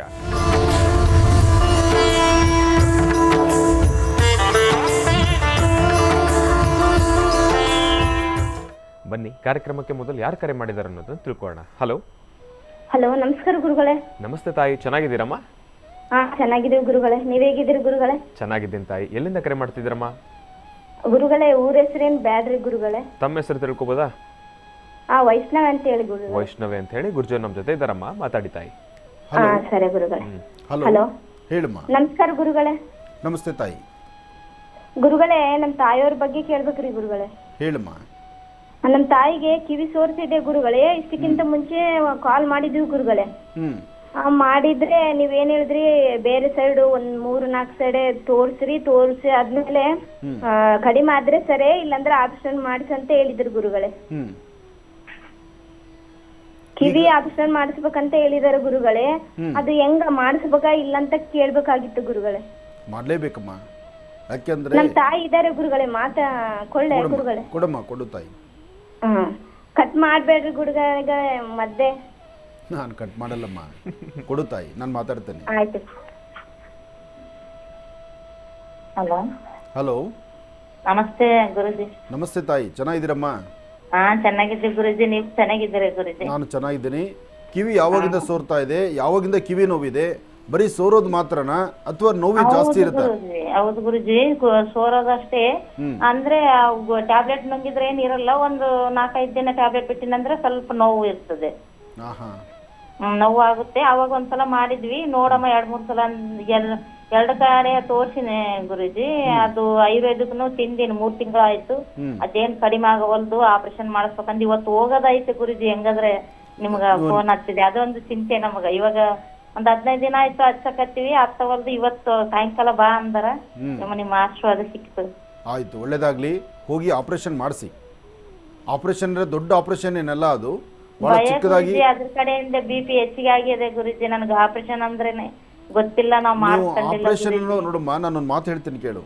ಈ ಸಣ್ಣದಾಗಿ ಒಂದು ಚೂರು ಓಪನ್ ಮಾಡಿ 1-2 ಸ್ಟಿಚ್ ಹಾಕಿರ್ತಾರೆ, ಅದು ದೊಡ್ಡ ಆಪರೇಷನ್. ಆಪರೇಷನ್ ಅನ್ನೋದು ಒಂದೇ, ಆದರೆ ಇಡೀ ದೇಹ ಓಪನ್ ಮಾಡಿಟ್ರು, ಸಣ್ಣದಾಗಿ ಒಂದು ಚೂರು ಮಾಡಿ 4 ಸ್ಟಿಚ್ ಹಾಕಿದ್ರು ಅದು ಆಪರೇಷನ್ ಅಂತೆಲ್ಲ ಹೇಳ್ತಾರೆ. ನೀನು ಭಯಪಡಬೇಡ, ನಿನಗೆ ಅಂಥ ದೊಡ್ಡ ಸಮಸ್ಯೆ ಏನೂ ಇಲ್ಲ. ನಿನ್ನ ಸ್ವರತರಂಗದಲ್ಲಿ ಇರುವ ಸಣ್ಣ ಸಮಸ್ಯೆ ನಿನಗೆ ದೊಡ್ಡದಾಗಿ ಕಾಣಿಸ್ತಾ ಇದೆ. ಅದು ಚಿಕ್ಕದಾದಂಥ ಕೆಲಸನೇ. ನೀನು BP ರೈಸ್ ಮಾಡ್ಕೋಬೇಡ, ಏನೋ ಆಗುತ್ತೆ ಅಂತ ಚಿಂತೆ ಮಾಡಬೇಡ.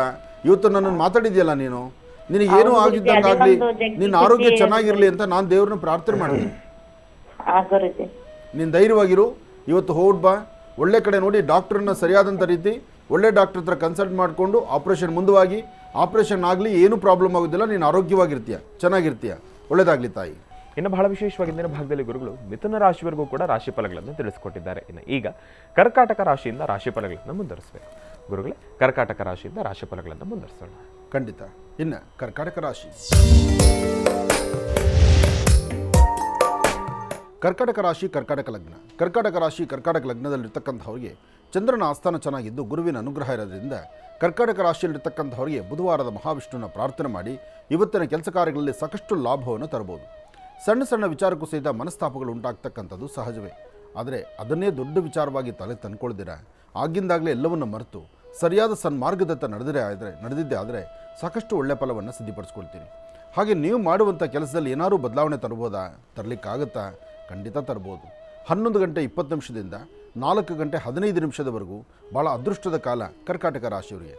ಕರ್ಕಾಟಕ ರಾಶಿಯವರು ಮಹಾವಿಷ್ಣುವಿನ ಪ್ರಾರ್ಥನೆ ಮಾಡಿ ಓಂ ನಮೋ ನಾರಾಯಣಾಯ ಎಂಬತಕ್ಕಂಥ ಮಹಾಮಂತ್ರವನ್ನು ಹೇಳಿ 2 ತುಳಸಿ ದಳವನ್ನು ವಿಷ್ಣು ಪಾದದ ಮೇಲೆ ಇಟ್ಟು ಇವತ್ತು ಸಾಧ್ಯವಾದರೆ 1 ಚಿಟಿಕೆಯಷ್ಟು ಹೆಸರು ಬೇಳೆ ಅಥವಾ ಹೆಸರು ಕಾಳು ಅಂತ ಹೊತ್ಕೊಂಡು ಉತ್ತರಾಭಿಮುಖವಾಗಿರೋದು ದೃಷ್ಟಿ ತೆಗೆದು ಅದನ್ನು ಈಶಾನ್ಯಕ್ಕೆ ಹಾಕೋದ್ರಿಂದ ಬರ್ತಕ್ಕಂಥ ಅಥವಾ ಇರ್ತಕ್ಕಂಥ ಆ ಕ್ಷಣಕ್ಕೆ ಬಂದು ಒದಗುವಂಥ ಯಾವುದೇ ದೋಷ ಇದ್ದರೂ ಖಂಡಿತ ದೂರ ಮಾಡಿಕೊಳ್ತೀರಿ. ಇದರ ಮಧ್ಯದಲ್ಲಿ ಒಂದಷ್ಟು ಜನಕ್ಕೆ ಆರೋಗ್ಯದಲ್ಲಿ ವ್ಯತ್ಯಾಸ ಆಗ್ಬೋದು. ಅದರಲ್ಲೂ ಹೆಣ್ಣು ಮಕ್ಕಳು ಇವತ್ತಿನ ದಿವಸ ನಿಮ್ಮ ಆರೋಗ್ಯ ದೃಷ್ಟಿಯಿಂದ ಬಹಳ ಜಾಗೃತರಾಗಿರಿ. ಆ ಆರೋಗ್ಯವನ್ನು ಮತ್ತು ಆಗ ತೆಗೆದುಕೊಳ್ಳುವಂಥ ಔಷಧಿಗಳಿದೆಯಲ್ಲ, ಇವತ್ತು ಸಾಧ್ಯವಾದಷ್ಟು ಕರ್ಕಾಟಕ ರಾಶಿಯಲ್ಲಿರ್ತಕ್ಕಂಥವ್ರು ಔಷಧಿಗಳನ್ನು, ಮಾತ್ರೆ, ಇಂಜೆಕ್ಷನು ಇಂಥ ಪರಿಸ್ಥಿತಿಗಳಿದ್ದರೆ ಸ್ವಲ್ಪ ಯೋಚನೆ ಮಾಡಿ, ಇದು ನಿಮಗೆ ಬೇಕಾ ಅಂತ. ಆರೋಗ್ಯ ಆ ಕ್ಷಣಕ್ಕೆ ಬಂದು ಹೋಗುವಂಥದ್ದು. ಒಂದು ಸ್ವಲ್ಪ ಭಾಳ ನೋವಿರುತ್ತೆ, ತಲೆನೋವು, ಆ ಹಿಂದಲೇ ಮಾತ್ರೆ ತೊಗೊಳ್ಳೋ ಅವಶ್ಯಕತೆ ಇಲ್ಲ. ಸ್ವಲ್ಪ ನಿಮ್ಮ ಗಮನವನ್ನು ಬೇರೆ ಕಡೆ ಹರಿಸಿದ್ರೆ ಖಂಡಿತ ತಲೆನೋವು ಬೇಗ ಗುಣ ಆಗುತ್ತೆ.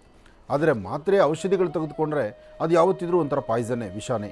ಹಾಗಾಗಿ ಸ್ವಲ್ಪ ಜಾಗೃತರಾಗಿರ್ತಕ್ಕಂಥದ್ದು ಬಹಳ ಉತ್ತಮ. ಎಚ್ಚರಿಕೆಯಿಂದಿರಿ, ಒಳ್ಳೆಯದಾಗಲಿ, ಶುಭವಾಗಲಿ. ಇನ್ನು ಸಿಂಹರಾಶಿ. ಸಿಂಹರಾಶಿ ಸಿಂಹಲಗ್ನ. ಸಿಂಹಲಗ್ನದಲ್ಲಿರ್ತಕ್ಕಂಥವ್ರು ಒಂದಿಷ್ಟು ಆಲೋಚನೆಗಳನ್ನು ಬಹಳ ಬಲವಾಗಿ ತಂದುಕೊಂಡ್ಬಿಡ್ತೀರಿ. ತಲೆಯಲ್ಲಿ ವಿಪರೀತ ಆಲೋಚನೆಗಳು ತಂದುಕೊಳ್ತೀರಿ. ಯಾವುದೇ ಕೆಲಸನ ಸಹಿತ ಪರಿಪೂರ್ತಿಯಾಗಿ ಮಾಡಲಿಕ್ಕೆ ಆಗದಂಥ ರೀತಿಯಲ್ಲಿರ್ತೀರಿ. ಬೇಡದ ವಿಚಾರಗಳನ್ನೇ ತಲೆಗೆ ಹಾಕ್ಕೊಳ್ತಾ ಇರ್ತೀರಿ. ಇವತ್ತು ಸ್ವಲ್ಪ ಆಲೋಚನೆ ಮಾಡಿ ಸರಿಯಾದ ಸನ್ಮಾರ್ಗದಲ್ಲಿದ್ದರೆ ಹೆಚ್ಚಿನ ಫಲಾಫಲಗಳನ್ನು ಸಿದ್ಧಿಪಡಿಸ್ಕೊಳ್ತೀರಿ. ಹಾಗೂ ಇವತ್ತಿನ ದಿವಸ ನೀವು ಮಾಡುವಂಥ ಕೆಲಸದಲ್ಲಿ ಒಂದು ಬದಲಾವಣೆ ತಂದುಕೊಳ್ಬೋದಾದರೆ ಇವತ್ತು ನಿಮ್ಮ ಕುಲದೇವರನ್ನ ಪ್ರಾರ್ಥನೆ ಮಾಡಿದ್ರೆ ಖಂಡಿತ ಹೆಚ್ಚಿನ ಫಲವನ್ನು ಸಿದ್ಧಿಪಡಿಸ್ಕೊಳ್ತೀರಿ. ಸಿಂಹರಾಶಿ ಸಿಂಹಲಗ್ನದಲ್ಲಿ ಜನಿಸಿರ್ತಕ್ಕಂಥ ಹೆಣ್ಣು ಮಕ್ಕಳು ಮಾತ್ರ ಇವತ್ತು ಬಹಳ ಕೋಪದಲ್ಲಿರ್ತೀರಿ. ಕೋಪ, ಆ ಮೂಗಿನ ತುದಿಯಲ್ಲಿರ್ತಕ್ಕಂಥ ಕೋಪಕ್ಕೆ ಕೆಲವೊಮ್ಮೆ ಆಗುವಂತಹ ಕೆಲಸವನ್ನು ಸಹಿತ ನಿಮ್ಮ ಕೋಪದಿಂದ ಹಾಳು ಮಾಡ್ಕೊಳ್ತೀರಿ. ಹಸನ್ಮುಖಿಯಾಗಿ ನಗನಗ್ತಾ ಇದ್ದರೆ ಏನು ಬೇಕಾದರೂ ಸಾಧನೆ ಮಾಡ್ಕೊಳ್ಬೋದು. ಆದರೆ ಇವತ್ತು ನಿಮ್ಮ ರಾಶಿಯಲ್ಲಿ ಆ ಒಂದು ಉದ್ವೇಗತನ ಇದೆಯಲ್ಲ, ಕೋಪ ಇದೆಯಲ್ಲ, ನಿಮ್ಮ ಕಣ್ಗಳಲ್ಲಿ ಆ ನೋಡುವಂಥ ರೋಷ, ಆವೇಶ ಇದೆಯಲ್ಲ, ಅದು ವ್ಯತ್ಯಾಸ ಆಗುತ್ತೆ, ಅದರಿಂದ ತೊಂದರೆ ಆಗುತ್ತೆ. ಕೆಲವು ಸತಿ ಗ್ರಹಗತಿಗಳು ಸರಿಯಿಲ್ಲ ಅಂದಾಗಲೂ ನಮ್ಮ ಬುದ್ಧಿ ಚೈತನ್ಯವನ್ನು ಉಪಯೋಗಿಸ್ಕೊಂಡು ಆ ಕ್ಷಣದಲ್ಲಿ ದೇವರ ಧ್ಯಾನ ಮಾಡಿ ಭಗವಂತನ ಒಲಿಸ್ಕೊಂಡು ನಾವು ಸರಿಯಾದಂಥ ದಾರಿಯಲ್ಲಿ ನಡೆಯಬಹುದು. ಆಗ ಖಂಡಿತ ಒಳಿತಾಗತ್ತೆ. ಹಾಗೆ ಇವತ್ತು ಸಿಂಹರಾಶಿಯವರು ಸ್ವಲ್ಪ ತಾಳ್ಮೆಯಿಂದ ವರ್ತನೆ ಮಾಡಿದ್ರೆ ಖಂಡಿತ ಒಳಿತಾಗುತ್ತೆ. ತಾಳ್ಮೆಯನ್ನು ಮೀರಿಸ್ಕೊಂಡ್ರೆ ಸಮಸ್ಯೆ ಎದುರಾಗುತ್ತೆ. ಅದರಲ್ಲೂ ಸಿಂಹರಾಶಿ ಸಿಂಹಲಗ್ನದಲ್ಲಿ ಇರ್ತಕ್ಕಂಥವ್ರಿಗೆ ಭೂಮಿಯಿಂದ ಮತ್ತು ನಿಮ್ಮ ವಾಸ್ತುಗೃಹದಲ್ಲಿ ಅಥವಾ ವ್ಯಾಪಾರ ವ್ಯವಹಾರ ಮಾಡುವಾಗ ಅಥವಾ ಯಾವುದೇ ಒಂದು ನಿಮಗಿರ್ತಕ್ಕಂಥ ಒಂದು ಗೌರವವಾದಂಥ ಸ್ಥಾನಮಾನವನ್ನು ಮತ್ತಷ್ಟು ವೃದ್ಧಿಸ್ಕೊಳ್ಳೋದಕ್ಕೆ, ಮತ್ತಷ್ಟು ಅಭಿವೃದ್ಧಿಪಡಿಸ್ಕೊಳ್ಳೋದಕ್ಕೂ ಸಹಿತ ಬಹಳ ಒಳ್ಳೆಯ ಕಾಲ ಇದೆ. ಅದನ್ನು ಅರ್ಥ ಮಾಡಿಕೊಂಡು ಸರಿಯಾದ ಸನ್ಮಾರ್ಗದಲ್ಲಿದ್ದರೆ ಹೆಚ್ಚಿನ ಫಲಾಫಲಗಳನ್ನು ತಾವು ಸಿದ್ಧಿಪಡಿಸ್ಕೊಳ್ತೀರಿ. ಒಳ್ಳೆಯದಾಗಲಿ, ಶುಭವಾಗಲಿ. ಇನ್ನು ಕನ್ಯಾ ರಾಶಿ. ಕನ್ಯಾ ರಾಶಿ ಕನ್ಯಾ ಲಗ್ನದಲ್ಲಿರ್ತಕ್ಕಂಥವ್ರಿಗೆ ಗುರು ಇರ್ತಕ್ಕಂಥ ಆಸ್ಥಾನ ಚೆನ್ನಾಗಿದ್ದು ಹಣಕಾಸಿನ ಬಗ್ಗೆ, ವ್ಯಾಪಾರದ ಬಗ್ಗೆ, ವ್ಯವಹಾರಗಳ ಬಗ್ಗೆ, ಹೊಸದಾಗಿ ಮಾಡುವಂಥ ಕೆಲಸ ಕಾರ್ಯಗಳ ಬಗ್ಗೆ, ಜೊತೆಗೆ ನಂದು ತಂದು ಎಂಬತಕ್ಕಂಥದ್ದಾಗಲಿ, ನನ್ನವರು ತನ್ನವರು ಎಂಬತಕ್ಕಂಥದ್ದಾಗಲಿ, ಅಥವಾ ತುಂಬ ಹತ್ತಿರದ ವ್ಯಕ್ತಿಗಳಿಂದ ಏನಾದರೂ ಸಹಾಯವನ್ನು ಪಡಿತಕ್ಕಂಥದ್ದಾಗಲಿ, ನಿಮಗೆ ಸಿಗುವಂಥ ಸ್ಥಾನಮಾನವಾಗಲಿ ಎಲ್ಲವೂ ಸಹಿತ ಇವತ್ತಿನ ದಶಾಭುಕ್ತಿ ಪ್ರಕಾರ, ಇವತ್ತಿನ ಗ್ರಹಸ್ಥಿತಿಗಳ ಪ್ರಕಾರ ಅದೃಷ್ಟ ನಿಮ್ಮದಿದೆ. ಅದೃಷ್ಟದ ಫಲ ಹೆಚ್ಚು ಫಲವನ್ನಾಗಿ ಸಿದ್ಧಿಪಡಿಸ್ಕೊಳ್ಳುವಂಥದ್ದಿದೆ. ಸ್ವಲ್ಪ ತಾಳ್ಮೆಯಿಂದ ಹಸನ್ಮುಖಿಯಾಗಿ ನಗನಗ್ತಾ ಇದ್ದು ನಿಮ್ಮ ಕುಲದೇವರನ್ನ ಪ್ರಾರ್ಥನೆ ಮಾಡಿ ಮನೆಯಿಂದ ಆಚೆ ಹೊರಡುವಾಗ ತಾವು ಸಹಿತ ಒಂದು ಚಿಟಿಗೆ ಹೆಸರು ಕಾಳನ್ನು ಈಶಾನ್ಯ ದಿಕ್ಕಲ್ಲೇ ನಿಂತು ಅಲ್ಲೇ ದೃಷ್ಟಿ ತೆಗೆದು ಆಚೆ ಹಾಕೋದರಿಂದ ಯಾರಾದರೂ ಬಡವರ್ಗರಿಗೆ ಒಂದಿಷ್ಟು ಅನ್ನದಾನವನ್ನು, ಆಹಾರವನ್ನು ಅಥವಾ ಅವರಿಗೆ ಏನು ಬೇಕೋ ಆ ಕ್ಷಣಕ್ಕೆ ಇರತಕ್ಕಂಥ ಕಷ್ಟ ಪರಿಹಾರಕ್ಕಾಗಿ ಏನಾದರೂ ಒಂಚೂರು ದಾನ ಧರ್ಮವನ್ನು ಮಾಡೋದರಿಂದ ತುಂಬ ಅನುಕೂಲವನ್ನು ತಾವು ಸಿದ್ಧಿಪಡಿಸ್ಕೊಳ್ತೀರಿ. ಮಾಡುವ ಪ್ರತಿಯೊಂದು ಕಾಯಕವೂ, ಕೆಲಸವೂ ಹೆಚ್ಚಿನ ಫಲಾಫಲಗಳನ್ನು ಸಿದ್ಧಿಪಡಿಸ್ಕೊಳ್ಳುವಂಥ ನಿಟ್ಟಿನಲ್ಲಿರಬೇಕು. ಅಧಿಕವಾದಂತಹ ಲಾಭವನ್ನು ಗಳಿಸಬೇಕು. ಮನಸ್ಸಲ್ಲಿರ್ತಕ್ಕಂಥ ದ್ವಂದ್ವ ಚಿಂತನೆಗಳನ್ನು ದೂರ ಮಾಡಿಕೊಳ್ಬೇಕು. ಫಲಾಫಲಗಳನ್ನು, ಅದೃಷ್ಟವನ್ನು ತಾವು ಸಿದ್ಧಿಪಡಿಸ್ಕೊಳ್ಬೇಕಾದ್ರೆ ಮನುಷ್ಯ ತಾನು ಹಾಕುವ ಹೆಜ್ಜೆಯನ್ನು ಯೋಚನೆ ಮಾಡಿ ಒಂದು ಹೆಜ್ಜೆ ಹಾಕಬೇಕು. ಅಂತಹ ಕಾಯಕಕ್ಕೆ ತಾವು ಮುಂದಾಗಿ ಖಂಡಿತ ಒಳಿತನ್ನು ಸಿದ್ಧಿಪಡಿಸ್ಕೊಳ್ತೀರಿ. ಒಳ್ಳೆಯದಾಗಲಿ, ಶುಭವಾಗಲಿ. ಕನ್ಯಾ ರಾಶಿಯವರೆಗೂ ಕೂಡ ಇರ್ತಕ್ಕಂಥ ರಾಶಿ ಫಲಗಳನ್ನು ತಿಳ್ಕೊಂಡಿದ್ದೇವೆ. ಇನ್ನುಳಿರ್ತಕ್ಕಂಥ ರಾಶಿಗಳನ್ನು ಗುರುಗಳು ಮುಂದಿನ ಭಾಗದಲ್ಲಿ ತಿಳಿಸ್ತಾ ಹೋಗ್ತಾರೆ. ಇನ್ನು ಈಗ ಕಾರ್ಯಕ್ರಮದಲ್ಲಿ ಮತ್ತೊಂದು ಕರೆ ಸಿದ್ಧವಾಗಿದೆ, ಬನ್ನಿ ಸ್ವೀಕರಿಸೋಣ. ಹಲೋ ಹಲೋ ಅಮ್ಮ, ನಮಸ್ತೆ, ಚೆನ್ನಾಗಿದ್ದೀರಾ? ಹಾ ನಮಸ್ಕಾರ ರೀ. ನಮಸ್ಕಾರ ತಾಯಿ, ಎಲ್ಲಿಂದ ಕರೆ ಮಾಡ್ತಿದ್ದೀರಿ? ಚಿತ್ರದುರ್ಗ ಡಿಸ್ಟಿಕ್ ರೀ, ಚಳ್ಳಕೆರೆ ತಾಲೂಕು, ಹಾ ನಾಯಕನಹಟ್ಟಿ ರೀ. ಹಾ ಅಮ್ಮ, ತಮ್ಮ ಹೆಸರು ತಿಳ್ಕೊಬೋದಾ? ಹಾ, ನನ್ನ ಹೆಸರು ಮೀನಾಕ್ಷಿ ರೀ. ಮೀನಾಕ್ಷಿ ಅಂತ ಹೇಳಿ ಗುರುಜಿ ನಮ್ಮ ಜೊತೆ ಇದ್ದಾರಮ್ಮ, ಮಾತಾಡಿ ತಾಯಿ. ಹಾ ಸರಿ ರೀ. ಹಲೋ ಹಲೋ, ನಮಸ್ತೆ ಗುರೂಜಿ. ನಮಸ್ತೆ ತಾಯಿ, ಒಳ್ಳೆ ಜಾಗದಿಂದ ಫೋನ್ ಮಾಡ್ತಾ ಇದ್ದೀರಿ. ತಿಪ್ಪೇರುದ್ರಸ್ವಾಮಿಯ ಸಂಪೂರ್ಣ ಅನುಗ್ರಹ ಎಲ್ಲರಿಗೂ ಇರಲಿ. ಅವರು ಕಲಿಯುಗದ ಪವಾಡ ಪುರುಷರು, ಅವರ ಆಶೀರ್ವಾದ ಇರಲಿ ಅಮ್ಮ. ಹೇಳಿ ತಾಯಿ. ರೀ, ನನ್ನ ಮಗನಿಗೆ 4-5 ವರ್ಷದಿಂದ ನೋಡ್ತಾ ಇದೀವ್ರಿ, ಯಾವ್ದು ಸೆಟ್ ಆಗ್ತಿಲ್ಲ ಮದುವೆ. ಏನು ಕೆಲಸ ಮಾಡ್ತಾರೆ ಮಗ? ನೀರಿನ ವಾಟರ್ ಪ್ಯೂರಿಫೈ, ಆಮೇಲೆ ಸೋಲಾರು ಎಲ್ಲ ಸ್ವಂತಕ್ಕೆ ತೇರ್ ಬೀಜಾಗಿರಿ ಐತ್ರಿ ನಮ್ಮ ಮನೆ. ಆದ್ರೂ ಬರೀ ಅವನಿಗೆನ ದೊಡ್ಡವ್ರನ್ನೇ ತೋರಿಸ್ತಾರೆ, ಗೌರ್ಮೆಂಟ್ ಕೆಲ್ಸ ಅಂತಾರ್ರಿ. ತಾಯಿ, ಇತ್ತೀಚಿನ ಹೆಣ್ಣು ಮಕ್ಕಳ ಮನ ಪರಿಸ್ಥಿತಿ ಹಾಗಾಗೋಗಿದೆ ಅಮ್ಮ. ಒಬ್ಬ ರೈತನ ಮದುವೆ ಆಗಲ್ಲ, ಒಬ್ಬ ಸ್ವಂತ ಬಿಸ್ನೆಸ್ ಮಾಡೋನ್ನ ಮದುವೆ ಆಗಲ್ಲ, ಅಥವಾ ತನ್ನಲ್ಲಿರ್ತಕ್ಕಂಥ ಅವರು ನೋಡ್ತಾರೆ, ವ್ಯವಹಾರಗಳು ನೋಡ್ತಾರೆ. ಹೆಣ್ಣು ಮಕ್ಕಳ ಆ ತೀರ್ಮಾನ ತಗೊಳ್ಬೇಕಾದ್ರೆ ಹೆಣ್ಣಿನ ತಂದೆ ತಾಯಿ ಆ ಪರಿಸ್ಥಿತಿಗೆ ಬಂದ್ಬಿಟ್ಟಿದ್ದಾರಮ್ಮ. ಹೆಣ್ಣೆತ್ತವರು ಯೋಚನೆ ಮಾಡಬೇಕು, ಯಾರು ಕೊಟ್ಟು ಮದುವೆ ಮಾಡಿದ್ರೆ ಸರಿ ಬರುತ್ತೆ, ಅವ್ರ ಬದುಕು ಚೆನ್ನಾಗಿರುತ್ತೆ ಅಂತ. ಒಬ್ಬ ಅಡುಗೆ ಮಾಡ್ತಕ್ಕಂಥವ್ರು ಎಲ್ಲನ ಕಾರ್ಯಕ್ರಮಕ್ಕೆ ಹೋದರೆ ಅಡುಗೆ ಮಾಡೋರಿಲ್ಲ ಅಂದರೆ ಒದ್ದಾಡ್ಬೇಕು ನಾವು. ಅಡುಗೆ ಮಾಡ್ತಕ್ಕಂಥವ್ರು ಪಾಚಕರು, ಅವ್ರ ಕೆಲಸ ಎಷ್ಟಿರುತ್ತೆ, ಮಧ್ಯಾಹ್ನ ಹೋಗ್ತಾರೆ, ಮಾರನೇ ದಿವಸ ಮಧ್ಯಾಹ್ನಕ್ಕೆ ಬರ್ತಾರೆ, ಕೈ ತುಂಬ ಸಂಪಾದನೆ ತೊಗೊಂಡು ಬರ್ತಾರೆ. ಆ ಸಂಪಾದನೆಯಲ್ಲಿ ಗಂಡ ಹೆಂಡತಿ ನೆಮ್ಮದಿಯಾಗಿ ಬದುಕ್ಬೋದು. ಆದರೆ ಅಡುಗೆಯವ್ರನ್ನ ಕಡೆಗಾಣಿಸ್ತಾರೆ, ಅವ್ರಿಗೆ ಮದುವೆ ಆಗೋಲ್ಲ, ಅವ್ರಿಗೆ ಯಾರೂ ಹೆಣ್ಣು ಕೊಡ್ತಾ ಇಲ್ಲ. ಬಹುಲಿ ಪುರೋಹಿತರು, ಅರ್ಚಕರು, ಮದುವೆ ಮಾಡಿಸ್ತಕ್ಕಂಥವ್ರು ಪುರೋಹಿತರು, ದೇವಸ್ಥಾನದಲ್ಲಿರ್ತಕ್ಕಂಥ ಅರ್ಚಕರು, ಬ್ರಾಹ್ಮಣರು, ಅವ್ರ ಮನೆಗಳಲ್ಲೂ ಈ ಪರಿಸ್ಥಿತಿ ಎದುರಾಗ್ಬಿಟ್ಟಿದೆ. ಅರ್ಚಕರು ಅಂದರೆ ದೂರ, ಅರ್ಚಕರಿಗೆ ಏನು ಕಡಿಮೆ, ದಿನಾ ಬೆಳಗಾರೆ ಕೈಯಲ್ಲಿ ದುಡ್ಡು ನೋಡ್ತಾರೆ, ದಿನಾ ಬೆಳಗಾರೆ ಸಂಪಾದನೆ ಚೆನ್ನಾಗಿದೆ, ಅವ್ರನ್ನೂ ದೂರ ಮಾಡ್ತಾರೆ. ಒಟ್ಟಾರೆ ಯಾವ ಉದ್ಯೋಗನೂ ಇವಾಗ ಏನಪ್ಪ ಅಂದರೆ ಒಂದು ಸಾಫ್ಟ್ವೇರ್ ಇರಬೇಕು, ಇಲ್ಲ ಸರ್ಕಾರಿ ಉದ್ಯಮ ಆಗಿರಬೇಕು.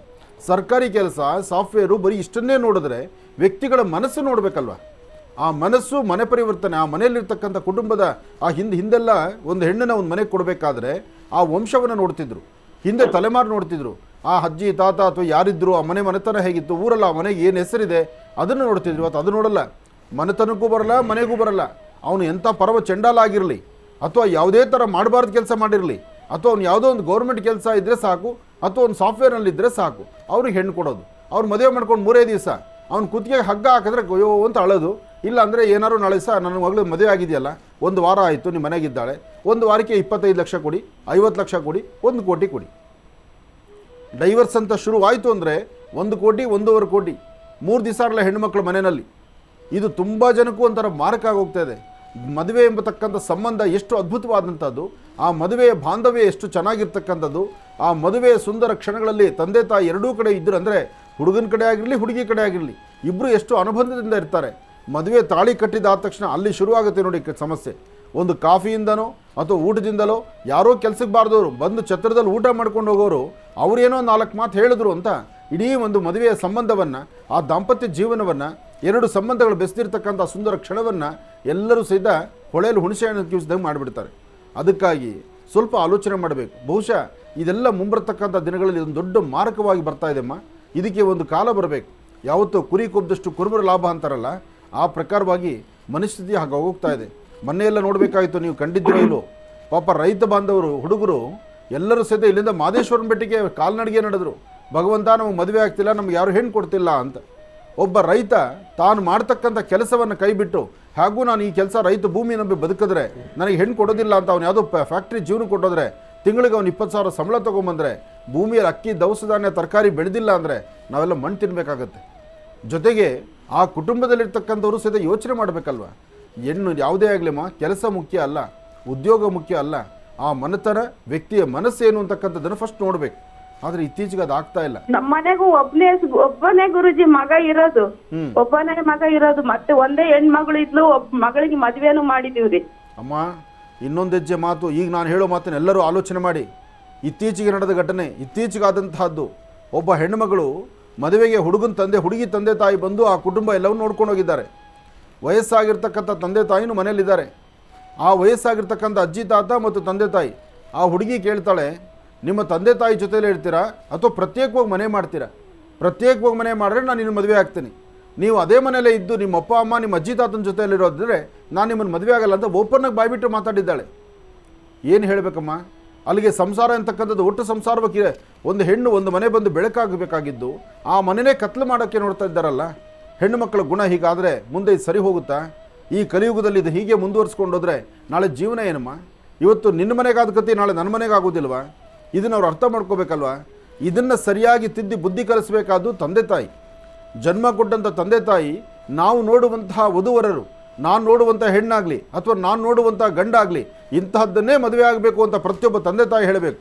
ಮಕ್ಕಳು ಬಾಲ್ಯದಿಂದ ಮಕ್ಕಳಿಗೆ ಬೇಕಾದಂಥ ಬಟ್ಟೆಗಳು, ನನ್ನ ಮಗು ಯಾವ ಬಟ್ಟೆ ಹಾಕಬೇಕು, ನನ್ನ ಮಗು ಯಾವ ಊಟ ಕೊಡಿಸ್ಬೇಕು, ನನ್ನ ಮಗು ಯಾವ ಚಾಕ್ಲೇಟ್ ಕೊಟ್ಟರೆ ತೊಂದರೆ ಆಗುತ್ತೆ, ಯಾವ ಐಸ್ ಕ್ರೀಮ್ ಕೊಟ್ಟರೆ ತೊಂದರೆ ಆಗುತ್ತೆ, ಇಷ್ಟೆಲ್ಲ ಆಲೋಚನೆ ಮಾಡ್ತಕ್ಕಂಥ ತಂದೆ ತಾಯಿಗೆ ಮಕ್ಕಳಿಗೆ ಸರಿಯಾದ ಕಾಲದಲ್ಲಿ ಮದುವೆ ಮಾಡಬೇಕಾದ್ರೆ ಯಾವ ಹೆಣ್ಣು ತರಬೇಕು, ಯಾವ ಗಂಡು ತರಬೇಕು ಎಂಬತಕ್ಕಂಥ ಆ ವ್ಯವಧಾನತೆ, ಆ ಯೋಗ್ಯತೆ ಅವ್ರಿಗೆ ಇರೋದಿಲ್ವಾ?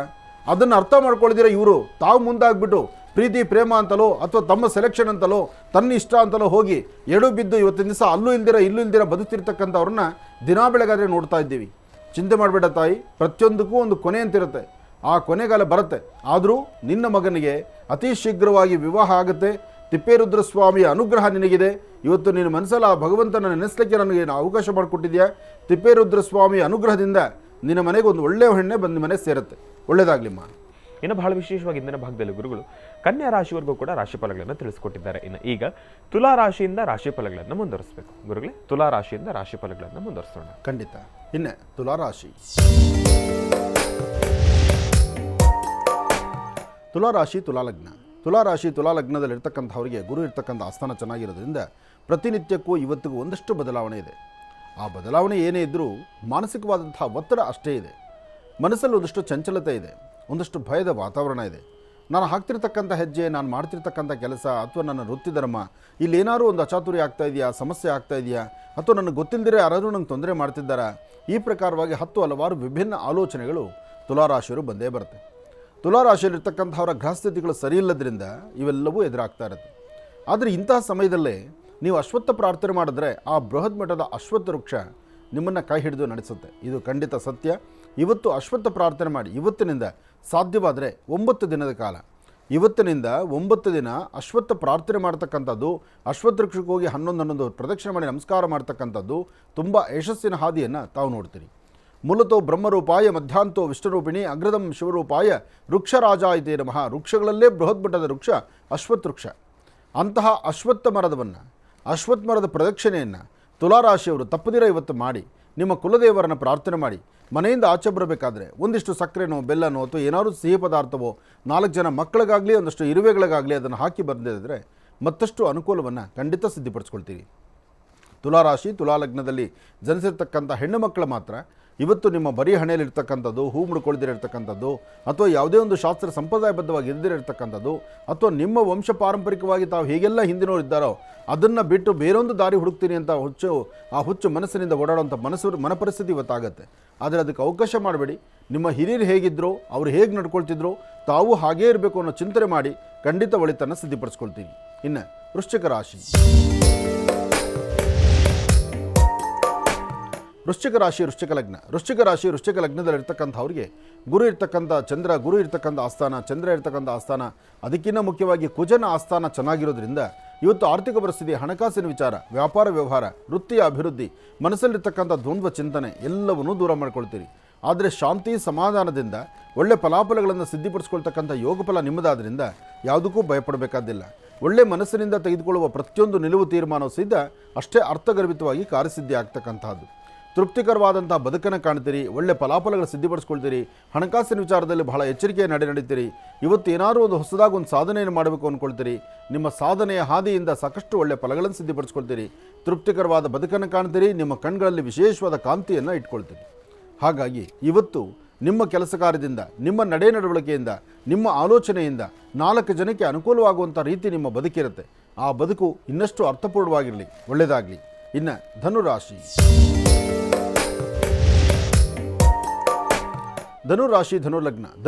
ಧನುರ್ಲಗ್ನದಲ್ಲಿರ್ತಕ್ಕಂಥವ್ರಿಗೆ ಚಂದ್ರನ ಆಸ್ಥಾನ ಚೆನ್ನಾಗಿದ್ದು ಗುರುವಿನ ಅನುಗ್ರಹ ಇರೋದ್ರಿಂದ ಇಷ್ಟಾರ್ಥವನ್ನು ಸಿದ್ಧಪಡಿಸ್ಕೊಳ್ತಕ್ಕಂಥ ಯೋಗಫಲ ಇದೆ. ಇವತ್ತು ಹಣಕಾಸಿನ ವಿಚಾರದಲ್ಲಾಗಲಿ, ವ್ಯಾಪಾರದಲ್ಲಾಗಲಿ, ವ್ಯವಹಾರಗಳಲ್ಲಾಗಲಿ, ಯಾವುದೇ ಒಂದು ವೃತ್ತಿಯಲ್ಲಿರ್ತಕ್ಕಂಥವ್ರು ಅಥವಾ ಉದ್ಯೋಗ ಮಾಡ್ತಕ್ಕಂಥವ್ರು, ಉದ್ಯೋಗ ಮಾಡುವವರಿಗೆ ತಮ್ಮ ಮೇಲಧಿಕಾರಿಗಳಿಂದ ಲಾಭ, ಮತ್ತು ಸ್ವಂತ ಉದ್ಯೋಗ ಮಾಡ್ತಕ್ಕಂಥವ್ರಿಗೆ ತಮ್ಮ ಬುದ್ಧಿ ಚೈತನ್ಯವೇ ಲಾಭ. ಜೊತೆಗೆ ಯಾವುದೇ ಒಂದು ಕೆಲಸಕ್ಕೆ ನೀವು ಪ್ರಯಾಣವನ್ನು ಬೆಳೆಸಿ ಹೊರಡಬೇಕಾದಂಥ ಆ ಸುಂದರ ಗಳಿಗೆ, ಆ ಮುಹೂರ್ತ ಬಲದಿಂದ ಮತ್ತಷ್ಟು ಅದ್ಭುತವಾದಂಥ ಕಾಯಕವನ್ನು ತಾವು ಸಿದ್ಧಪಡಿಸ್ಕೊಳ್ತೀರಿ. ಭಗವಂತ ಕೊಟ್ಟಾಗ ಎಲ್ಲವೂ ಹೀಗೇನೆ. ಆ ಕೊಡುವ ಕಾಲವನ್ನು ನಾವು ಸರಿಯಾದ ರೀತಿ ಸ್ವಾಗತಿಸಬೇಕು. ಆಗಲೇ ಯಶಸ್ಸಿನ ಹಾದಿ ಸಿಗ್ತಕ್ಕಂಥದ್ದು. ಒಳ್ಳೆಯದಾಗಲಿ, ಶುಭವಾಗಲಿ. ಧನುರಾಶಿವರೆಗೂ ಕೂಡ ಇರ್ತಕ್ಕಂಥ ರಾಶಿಫಲಗಳನ್ನು ತಿಳ್ಕೊಂಡಿದ್ದೇವೆ. ಇನ್ನುಳಿರ್ತಕ್ಕಂಥ ರಾಶಿಗಳನ್ನು ಗುರುಗಳು ಮುಂದಿನ ಭಾಗದಲ್ಲಿ ತಿಳಿಸ್ತಾ ಹೋಗ್ತಾರೆ. ಇನ್ನು ಈಗ ಕಾರ್ಯಕ್ರಮದಲ್ಲಿ ಮತ್ತೊಂದು ಕರೆ ಸಿದ್ಧವಾಗಿದೆ, ಬನ್ನಿ ಸ್ವೀಕರಿಸೋಣ. ಹಲೋ ಅಮ್ಮ, ನಮಸ್ತೆ. ಚೆನ್ನಾಗಿದ್ದೀರಾ? ನಮಸ್ತೆ ಗುರುಜಿ, ನೀವು ಚೆನ್ನಾಗಿದ್ದೀರಾ? ಚೆನ್ನಾಗಿದ್ದೀನಿ ತಾಯಿ. ಎಲ್ಲಿಂದ ಕರೆ ಮಾಡ್ತಿದ್ದೀರಿ? ನಾವು ಬಂಗಾರಪೇಟೆ ತಾಲೂಕು ಬೂದಿಕೋಟೆಯಿಂದ ರೇಷ್ಮಾ ತಾಜು ಅಂತ. ಗುರುಜಿ ಹತ್ರ ಮಾತಾಡ್ಬೇಕಾಗಿತ್ತು. ಆಯ್ತು ತಾಯಿ, ಗುರುಜಿ ನಮ್ಮ ಜೊತೆ ಇದ್ದಾರಮ್ಮ, ಮಾತಾಡಿ ತಾಯಿ. ಹಲೋ. ನಮಸ್ತೆ ತಾಯಿ. ನಮಸ್ತೆ ಗುರುಜಿ. ನಮಸ್ತೆ ಅಮ್ಮ. ಗುರುಜಿ ಚೆನ್ನಾಗಿದ್ದೀರಾ? ಚೆನ್ನಾಗಿದ್ದೀನಮ್ಮ, ನೀವು ಚೆನ್ನಾಗಿದ್ದೀರಾ? ಚೆನ್ನಾಗಿದ್ದೀನಿ ಗುರುಜಿ. ನಾನು ಅಪಾಯಿಂಟ್ಮೆಂಟ್ ತಗೊಂಡ್ ಬಂದಿದ್ದೆ ಒಂದ್ಸರಿ ಆಶ್ರಮಕ್ಕೆ.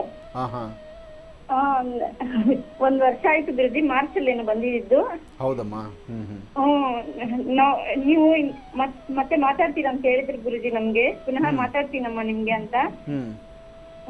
ಮಾಡೇ ಇಲ್ಲ ಗುರುಜಿ. ಅದಕ್ಕೆ ಇವತ್ತು ಕರೆ ಸಿಕ್ತು, ತುಂಬಾ ಖುಷಿ ಆಗ್ತಾ ಇದೆ. ಒಳ್ಳೇದಾಗ್ಲಿ. ನಾನು ಆಗ ಹೇಳಿದ ಮಾತು ಈಗ ಅದು ನಡೆದಂಗಾಯ್ತಲ್ಲ, ಅದು ಒಂದು ಸಂತೋಷವೇ. ಯಾಕೆಂದ್ರೆ ಇತ್ತೀಚಿನ ದಿನಗಳಲ್ಲಿ ಲಕ್ಷ್ಮೀ ಬೋರ್ಹ ಸ್ವಾಮಿ ಸಾನ್ನಿಧ್ಯ ಆದಾಗ್ಲಿಂದ ಸಾನ್ನಿಧ್ಯ ಆಗಿ ಅಲ್ಲಿ ಸಾಲಿಗ್ರಾಮ ಬಂದು ಕೂತ್ಕೊಂಡ ಮೇಲಂತೂ ಪ್ರತಿನಿತ್ಯವೂ ದಿನಕ್ಕೊಂದೊಂದು ಕೆಲಸ, ದಿನಕ್ಕೊಂದೊಂದು ಜವಾಬ್ದಾರಿ. ಹಾಗಾಗಿ ಇಡೀ ರಾಜ್ಯ ಪ್ರವಾಸ ಬೇರೆ ನಡೆಯುತ್ತೆ. ಆ ಪ್ರವಾಸದಲ್ಲೂ ಇರ್ತೀವಿ. ಆಗ್ಲಿ ಅಮ್ಮ, ಚಿಂತೆ ಮಾಡಬೇಡ. ಮನೇಲೆಲ್ಲ ಚೆನ್ನಾಗಿದ್ದಾರೆ ತಾಯಿ? ಅದೇ ನಮ್ದು ಅಮ್ಮ ವಾಯ್ಸ್ ತುಂಬ ಬ್ರೇಕ್ ಆಗ್ತಾ ಇದೆ. ನೀನು ಸಿಗ್ನಲ್ ಸಿಗೋ ಸ್ಥಳದಲ್ಲಿ ನಿಂತು ಮಾತಾಡಮ್ಮ. ಅದೇ ಹಲೋ ಹಲೋ, ಮೋಸ್ಟ್ಲಿ ನೆಟ್ವರ್ಕ್ ಏನೋ ಸಮಸ್ಯೆ ಇರಬೇಕು. ನೆಟ್ವರ್ಕು ಸಿಗ್ನಲ್ ಸಿಗ್ತಾ ಇಲ್ಲ. ಹಲೋ ಹಲೋ, ಹಾಂ ಮಗು ಮಾತಾಡಮ್ಮ. ಗುರುಜಿ. ಹೇಳಮ್ಮ. ಅದೇ ಗುರುಜಿ, ಇದು ಮನೆಗೂ ಅಂಗಡಿಗೆ ಸ್ವಲ್ಪ ಕೇಸರಿ ನಡೀತಾ ಇದೆ ಗುರುಜಿ. ನೀವ್ ಹೇಳ್ರಿ ನವೆಂಬರ್ 18 ನಂತರ ನಿಮ್ದು ಇದಾಗುತ್ತೆ ಅಂತ. ಅದಕ್ಕೆ ಗುರುಜಿ ಕೇಳ್ಬೇಕಾಗಿತ್ತು. ಅದಕ್ಕೆ ನಮ್ಮ ಮನೆಯವರು ಇದ್ದಾರೆ ಗುರುಜಿ. ಕೊಡ್ತೀನಿ ನಾನು ಮಾತಾಡಿ ಗುರುಜಿ. ಕೊಡುತ್ತಾಯಿ ಕೊಡಮ್ಮ. ಸರಿ ಗುರುಜಿ, ಮಾತಾಡಿ. ಹಲೋ, ನಮಸ್ಕಾರ ಗುರುಜಿ. ನಮಸ್ತೆ, ಚೆನ್ನಾಗಿದ್ದೀರಾ? ಚೆನ್ನಾಗಿದ್ದೀನಿ ಗುರುಜಿ, ನೀವು ಚೆನ್ನಾಗಿದ್ದೀರಾ? ಚೆನ್ನಾಗಿದ್ದೀರಪ್ಪ, ಹೇಳಿ. ನನ್ನ ಹೆಸರು ಇಬ್ರಾಹಿಂ ಅಂತ ಗುರುಜಿ. ಏನಿಲ್ಲ, ಈ ಜಮೀನುಗಳದ್ದು ಕೇಸ್ ನಡೀತಾ ಇತ್ತು. 2010ರಿಂದ ನಡೀತಾ ಇದೆ. ನಮ್ಮ ಅತ್ತೆ ಮಕ್ಕಳು ಕೇಸ್ ಹಾಕವ್ರೆ. ಇವಾಗ ಅವ್ರ ಕಡೆನೆ ಆಗೋಗೈತೆ ಕೇಸ್. ಆಮೇಲೆ ಹೈಕೋರ್ಟ್ ಹೋದೆ. ಹೈಕೋರ್ಟ್ ಅಲ್ಲಿನೂ ಕೇಸ್ ಡಿಸ್ಮಿಸ್ ಮಾಡ್ಬಿಟ್ಟಿದ್ದಾರೆ. ಅವರು ರಾಜಿ ಮಾಡ್ಕೊಳಕ್ಕೆ ಬರ್ತಾ ಇಲ್ಲ ಗುರುಜಿ. ಅಂದ್ರೆ ಈ ಕೇಸ್ ಅವ್ರು ಗೆದ್ದು ಬಿಟ್ಟಿದಾರಾ? ಕೇಸು ಇಲ್ಲಿ 3 ಕೋರ್ಟ್ ಅಲ್ಲಿ ಅವರು ನಮ್ಮ ತಂದೆಯವರು ಇದ್ರು. ಅವಾಗ ನಮ್ಮ ತಂದೆಯವರು ಫ್ರೀ ಬಿಟ್ಬಿಟ್ಟಿದ್ದಾರೆ. ಅವರು ಕೇಸ್ ಅವ್ರಿಗೆ ಎತ್ಕೊಬಿಟ್ಟಿದ್ದಾರೆ. ಆಮೇಲೆ ರಾಜಿಗೆ ನಾವೇ ಹೇಳ್ತಾ ಇದ್ವಿ, ಎಕ್ಸ್ಟ್ರಾನೇ ಕೊಡ್ತೀವಿ, ನಾವ್ ಇರೋದಕ್ಕೆ ಮನೇನು ಅಂಗಡಿಗೆ ಬಿಟ್ಕೊಡಿ ಅಂದ್ರೆ ಅವ್ರು ಕೇಳ್ತಾ ಇಲ್ಲ ಗುರುಜಿ. ಅದರಿಂದ ಅನ್ನಂತ ನೀವು ಪೊಸಿಷನ್ ಅಲ್ಲಿ ಇದ್ದೀರಿ? ಹೌದು ಹೌದು ಗುರುಜಿ, ಪೊಸಿಷನ್ ನೀವಿದ್ದೀರಿ. ಅವ್ರು ಕೇಸ್ ಗೆದ್ದಿದ್ದಾರೆ. ಹೌದು ಹೌದು ಗುರುಜಿ. ಆದ್ರೂ ಬಲ ಅವ್ರ ಕಡೆನೇ ಜಾಸ್ತಿ ಆಗೋಯ್ತು. ಆದ್ರೂ ಸಂಬಂಧಿಕರಲ್ವಾ? ಸಂಬಂಧಿಕರೇ. ಆದ್ರೆ ನ್ಯಾಯಬದ್ಧವಾಗಿ ನಿಮಗೆ ಸೇರ್ಬೇಕಾದ್ದು. ಹೌದು ಹೌದು ಗುರುಜಿ. ಕೆಲವೊಮ್ಮೆ ನಾವು ನ್ಯಾಯಾಲಯಕ್ಕೆ ಹೋದ್ರು ನಮ್ಗೆ ಈ ತರ ಪರಿಸ್ಥಿತಿ ಆಗ್ಬಿಟ್ರೆ, ಅಂದ್ರೆ ನಾವು ಫಾಲೋಅಪ್ ಮಾಡಿಲ್ಲ ಅಂದಾಗ ಇಂಥ ಅಚಾತುರ್ಯಗಳಾಗುತ್ತೆ ನೋಡಿ. ಕೋರ್ಟ್ ಕೇಸ್ ಯಾರೇ ಹಾಕಿದ್ರು ಅದನ್ನು ಕರೆಕ್ಟಾಗಿ ಫಾಲೋಅಪ್ ಮಾಡಬೇಕು. ಲಾಯರು ಫಾಲೋಅಪ್ ಮಾಡ್ತಾ ಇರಬೇಕು, ನೀವು ಲಾಯರ್ ಹಿಂದೆ ಓಡಾಡ್ತಾ ಇರಬೇಕು. ಅಲ್ಲಿ ನ್ಯಾಯಾಧೀಶರು ಹೇಳುವ ತನಕ ಅದು ಕ್ರಮ ಆಚೆ ಬರೋ ತನಕ ನೀವು ಅದನ್ನು ಫಾಲೋ ಮಾಡಲೇಬೇಕು. ಇರಲಿ, ಒಂದು ಕೆಲಸ ಮಾಡಿ.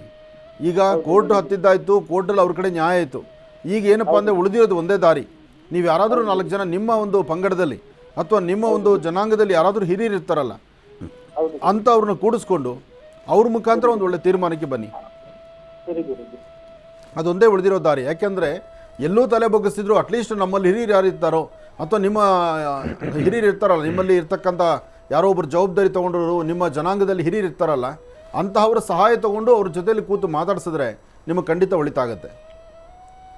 ಅದು ಬೇಗ ಒಳಿತಾಗಲಿ, ನಿಮ್ಮ ಕಾರ್ಯಸಿದ್ಧಿ ಆಗಲಿ, ನಿಮ್ಮ ಜಾಗ ನಿಮ್ಮ ಉಳಿಯೋಂಗಾಗಲಿ, ಒಳ್ಳೆಯದಾಗಲಿ. ಇನ್ನು ಬಹಳ ವಿಶೇಷವಾಗಿ ಇಂದಿನ ಭಾಗದಲ್ಲಿ ಗುರುಗಳು ಧನುರ್ ರಾಶಿಯವರೆಗೂ ಕೂಡ ರಾಶಿಫಲಗಳನ್ನು ತಿಳಿಸ್ಕೊಟ್ಟಿದ್ದಾರೆ. ಇನ್ನು ಈಗ ಮಕರ ರಾಶಿಯಿಂದ ರಾಶಿಫಲಗಳನ್ನು ಮುಂದುವರಿಸಬೇಕು. ಗುರುಗಳೇ, ಮಕರ ರಾಶಿಯಿಂದ ರಾಶಿಫಲಗಳನ್ನು ಮುಂದುವರಿಸಬೇಕು. ಖಂಡಿತ. ಇನ್ನು ಮಕರ ರಾಶಿ.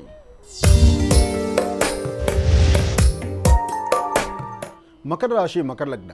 ಮಕರ ರಾಶಿ ಮಕರ ಲಗ್ನದಲ್ಲಿರ್ತಕ್ಕಂಥವ್ರಿಗೆ ಬುಧ ಮತ್ತು ಚಂದ್ರ ಇರ್ತಕ್ಕಂಥ ಆಸ್ಥಾನ ಚೆನ್ನಾಗಿದ್ದು ಗುರುವಿನ ಅನುಗ್ರಹ ಇರೋದ್ರಿಂದ ಇಷ್ಟಾರ್ಥವನ್ನು ಸಿದ್ಧಿಪಡಿಸ್ಕೊಳ್ಬೋದು.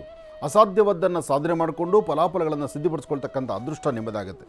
ಆದರೆ ಸಣ್ಣ ಸಣ್ಣ ವಿಚಾರಕ್ಕೂ ಸಹಿತ ಮನಸ್ತಾಪಗಳು ಉಂಟಾಗುವಂಥದ್ದು, ಇದ್ದಕ್ಕಿದ್ದಂಗೆ ಕೋಪ ಬರುವಂಥದ್ದು, ಮಾಡುವಂಥ ಕೆಲಸ ಸರಿ ಇದ್ದರೂ ಸಹಿತ ಅದನ್ನು ತಪ್ಪು ದಾರಿಗೆ ಹೋಗುವಂಥದ್ದು. ಆದರೆ ಕೆಲವೊಮ್ಮೆ ಏನಾಗುತ್ತೆ, ಭಗವಂತನ ಕೃಪೆಯಿಂದ ಭಗವಂತ ಎಲ್ಲವನ್ನೂ ನಿಮಗೆ ದಯಪಾಲಿಸಿದ್ರು, ಎಲ್ಲವನ್ನೂ ನಿಮಗೆ ಸೌಲಭ್ಯಗಳನ್ನು ಕೊಟ್ಟಿದ್ದರೂ ಇರ್ತಕ್ಕಂಥದ್ದನ್ನು ಕಾಲುದುಕೊಂಡು ಹೋಗುವಂಥ ಪರಿಸ್ಥಿತಿ ಆಗಿಬಿಡುತ್ತೆ. ಅಥವಾ ಮನೆಯಲ್ಲಿ ತಯಾರಾಗಿರ್ತಕ್ಕಂಥ ಮೃಷ್ಟಾನ್ನವನ್ನು ಬಿಟ್ಟು ಬೇಡದಂತಹದ್ದನ್ನು ಹುಡ್ಕೊಂಡು ಹೋಗುವಂಥ ಪರಿಸ್ಥಿತಿ ಎದುರಾಗುತ್ತೆ. ಅಲ್ಲಿ ಉಪವಾಸ ಒದ್ದಾಡಬೇಕಾಗತ್ತೆ.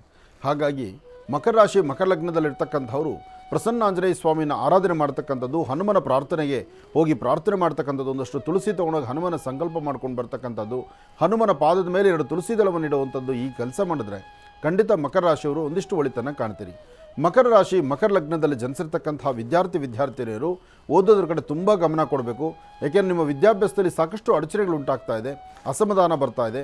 ಉದ್ಯೋಗ ವ್ಯವಹಾರ ಮಾಡ್ತಕ್ಕಂಥವರು ಸ್ವಂತ ಉದ್ಯೋಗಗಳು ಸಹಿತ ಮನಸ್ಸು ನೆಮ್ಮದಿ ಇಲ್ದಿರ ಅಧಿಕವಾದಂಥ ಚಂಚಲತೆ, ಆಗುವ ಲಾಭದ ಕ್ಷಣಗಳನ್ನು ಬಿಟ್ಟು ಬರ್ದಿರತಕ್ಕಂಥ ಲಾಭ ಇಲ್ದಿರ ಅಥವಾ ಯಾವುದೋ ತೊಂದರೆ ಆಗುವಂಥದ್ದು ಅಂಥ ಕ್ಷಣನ ಹುಡುಕೊಂಡು ಹೋಗ್ತಿರ್ತೀರಿ. ಹಾಗಾಗಿ ಅಂಗೈಯೆಲ್ಲ ನಿಮ್ಮ ಕಣ್ಣು ಮುಂದೆ ಕಾಣುವಂಥ ಒಳ್ಳೆ ಕೆಲಸನ ಬಿಡ್ತೀರಿ, ಬೇರೆ ಯಾವುದೋ ಕೆಲಸವನ್ನು ಮಾಡೋಕ್ಕೆ ಹೋಗಿ ಅಲ್ಲಿ ಕಣ್ಣೀರು ಹಾಕ್ತೀರಿ. ಇಂಥದ್ದೆಲ್ಲ ಒಂದು ಅಸಮಾಧಾನ ಆಗುವಂಥ ಸನ್ನಿವೇಶಗಳು ಸಾಕಷ್ಟು ಇದೆ. ಆದಷ್ಟು ಮಕರ ರಾಶಿಯವರು ಎಚ್ಚರಿಕೆಯ ನಡೆಯಿರಲಿ. ನಿಮ್ಮ ಕುಲದೇವರನ್ನ ಪ್ರಾರ್ಥನೆ ಮಾಡಿ, ಮಾತಾಪಿತೃಗಳ ಆಶೀರ್ವಾದ ತಗೊಳ್ಳಿ. ಆದಷ್ಟು ಒಳ್ಳೆಯ ಸನ್ಮಾರ್ಗದತ್ತಿರಿ. ಒಳ್ಳೆ ಹಸನ್ಮುಖಿಯಾಗಿ ನಗನಗ್ತಾ ಇದ್ದರೆ ಅದರ ಫಲಾಫಲಗಳನ್ನು ಅಷ್ಟೇ ಹೆಚ್ಚಾಗಿ ಸಿದ್ಧಿಪಡಿಸ್ಕೊಳ್ತೀರಿ. ಇನ್ನು ಕುಂಭರಾಶಿ. ಕುಂಭರಾಶಿ ಕುಂಭಲಗ್ನ. ಕುಂಭರಾಶಿ ಕುಂಭಲಗ್ನದಲ್ಲಿರ್ತಕ್ಕಂಥವರು ಆರೋಗ್ಯ, ವ್ಯವಹಾರ, ಕೆಲಸ ಕಾರ್ಯಗಳು. ಯಾಕೆಂದರೆ ಪ್ರಸ್ತುತ ಶನಿ ಇರ್ತಕ್ಕಂಥ ಆಸ್ಥಾನ ಅಷ್ಟು ಸಮಂಜಸ್ಕರವಾದಲ್ಲದ್ರಿಂದ ಮಕರ ಕುಂಭರಾಶಿಯವರಿಗೆ ಈ ಸಮಸ್ಯೆ ಇದೆ. ಅದರಲ್ಲೂ ಕುಂಭರಾಶಿಯವರಿಗೆ ಸಾಕಷ್ಟು ತೊಂದರೆಗಳ ಸೆರೆಮಾಲೆ ಇದೆ.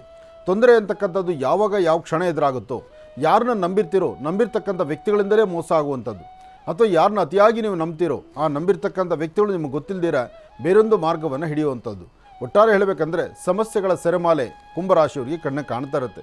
ಕಣ್ಣಿಗೆ ಸಮಸ್ಯೆ ಇದೆ, ಕಣ್ಣಿಗೆ ಕೆಟ್ಟವರು ಅಂತ ಗೊತ್ತು, ಆ ಕಣ್ಣಲ್ಲೇ ನಿಮಗೆ ಎಲ್ಲವೂ ಕಾಣ್ತಾ ಇರುತ್ತೆ. ಪ್ರಪಂಚದ ಪ್ರತಿ ಮೂಲೆಗಳನ್ನು ನೀವು ನೋಡ್ತಿರ್ತೀರಿ. ಯಾವುದು ಸರಿ ತಪ್ಪು ಅದರ ಆಲೋಚನೆ ಮಾಡ್ತೀರಿ, ಆದರೆ ತಪ್ಪು ಹೆಜ್ಜೆ ಹಾಕ್ಬಿಡ್ತೀರಿ. ಯಾಕೆಂದರೆ ಸರಿಯಾದದನ್ನು ನೀವು ಆಲೋಚನೆ ಮಾಡಲಿಕ್ಕಾಗೋದಿಲ್ಲ, ಸರಿಯಾದ ಮಾರ್ಗದಲ್ಲಿ ನಡೀಲಿಕ್ಕಾಗಲ್ಲ. ಪ್ರಸ್ತುತ ಶನಿ ಇರ್ತಕ್ಕಂಥ ಆಸ್ಥಾನ ಅಷ್ಟು ಸಮಂಜಸ್ಕರವಾದಲ್ಲದ್ರಿಂದ ಇಂಥೆಲ್ಲ ಸಮಸ್ಯೆಗಳು ನಿಮ್ಮನ್ನು ಬೆನ್ನತ್ತಾ ಇದೆ.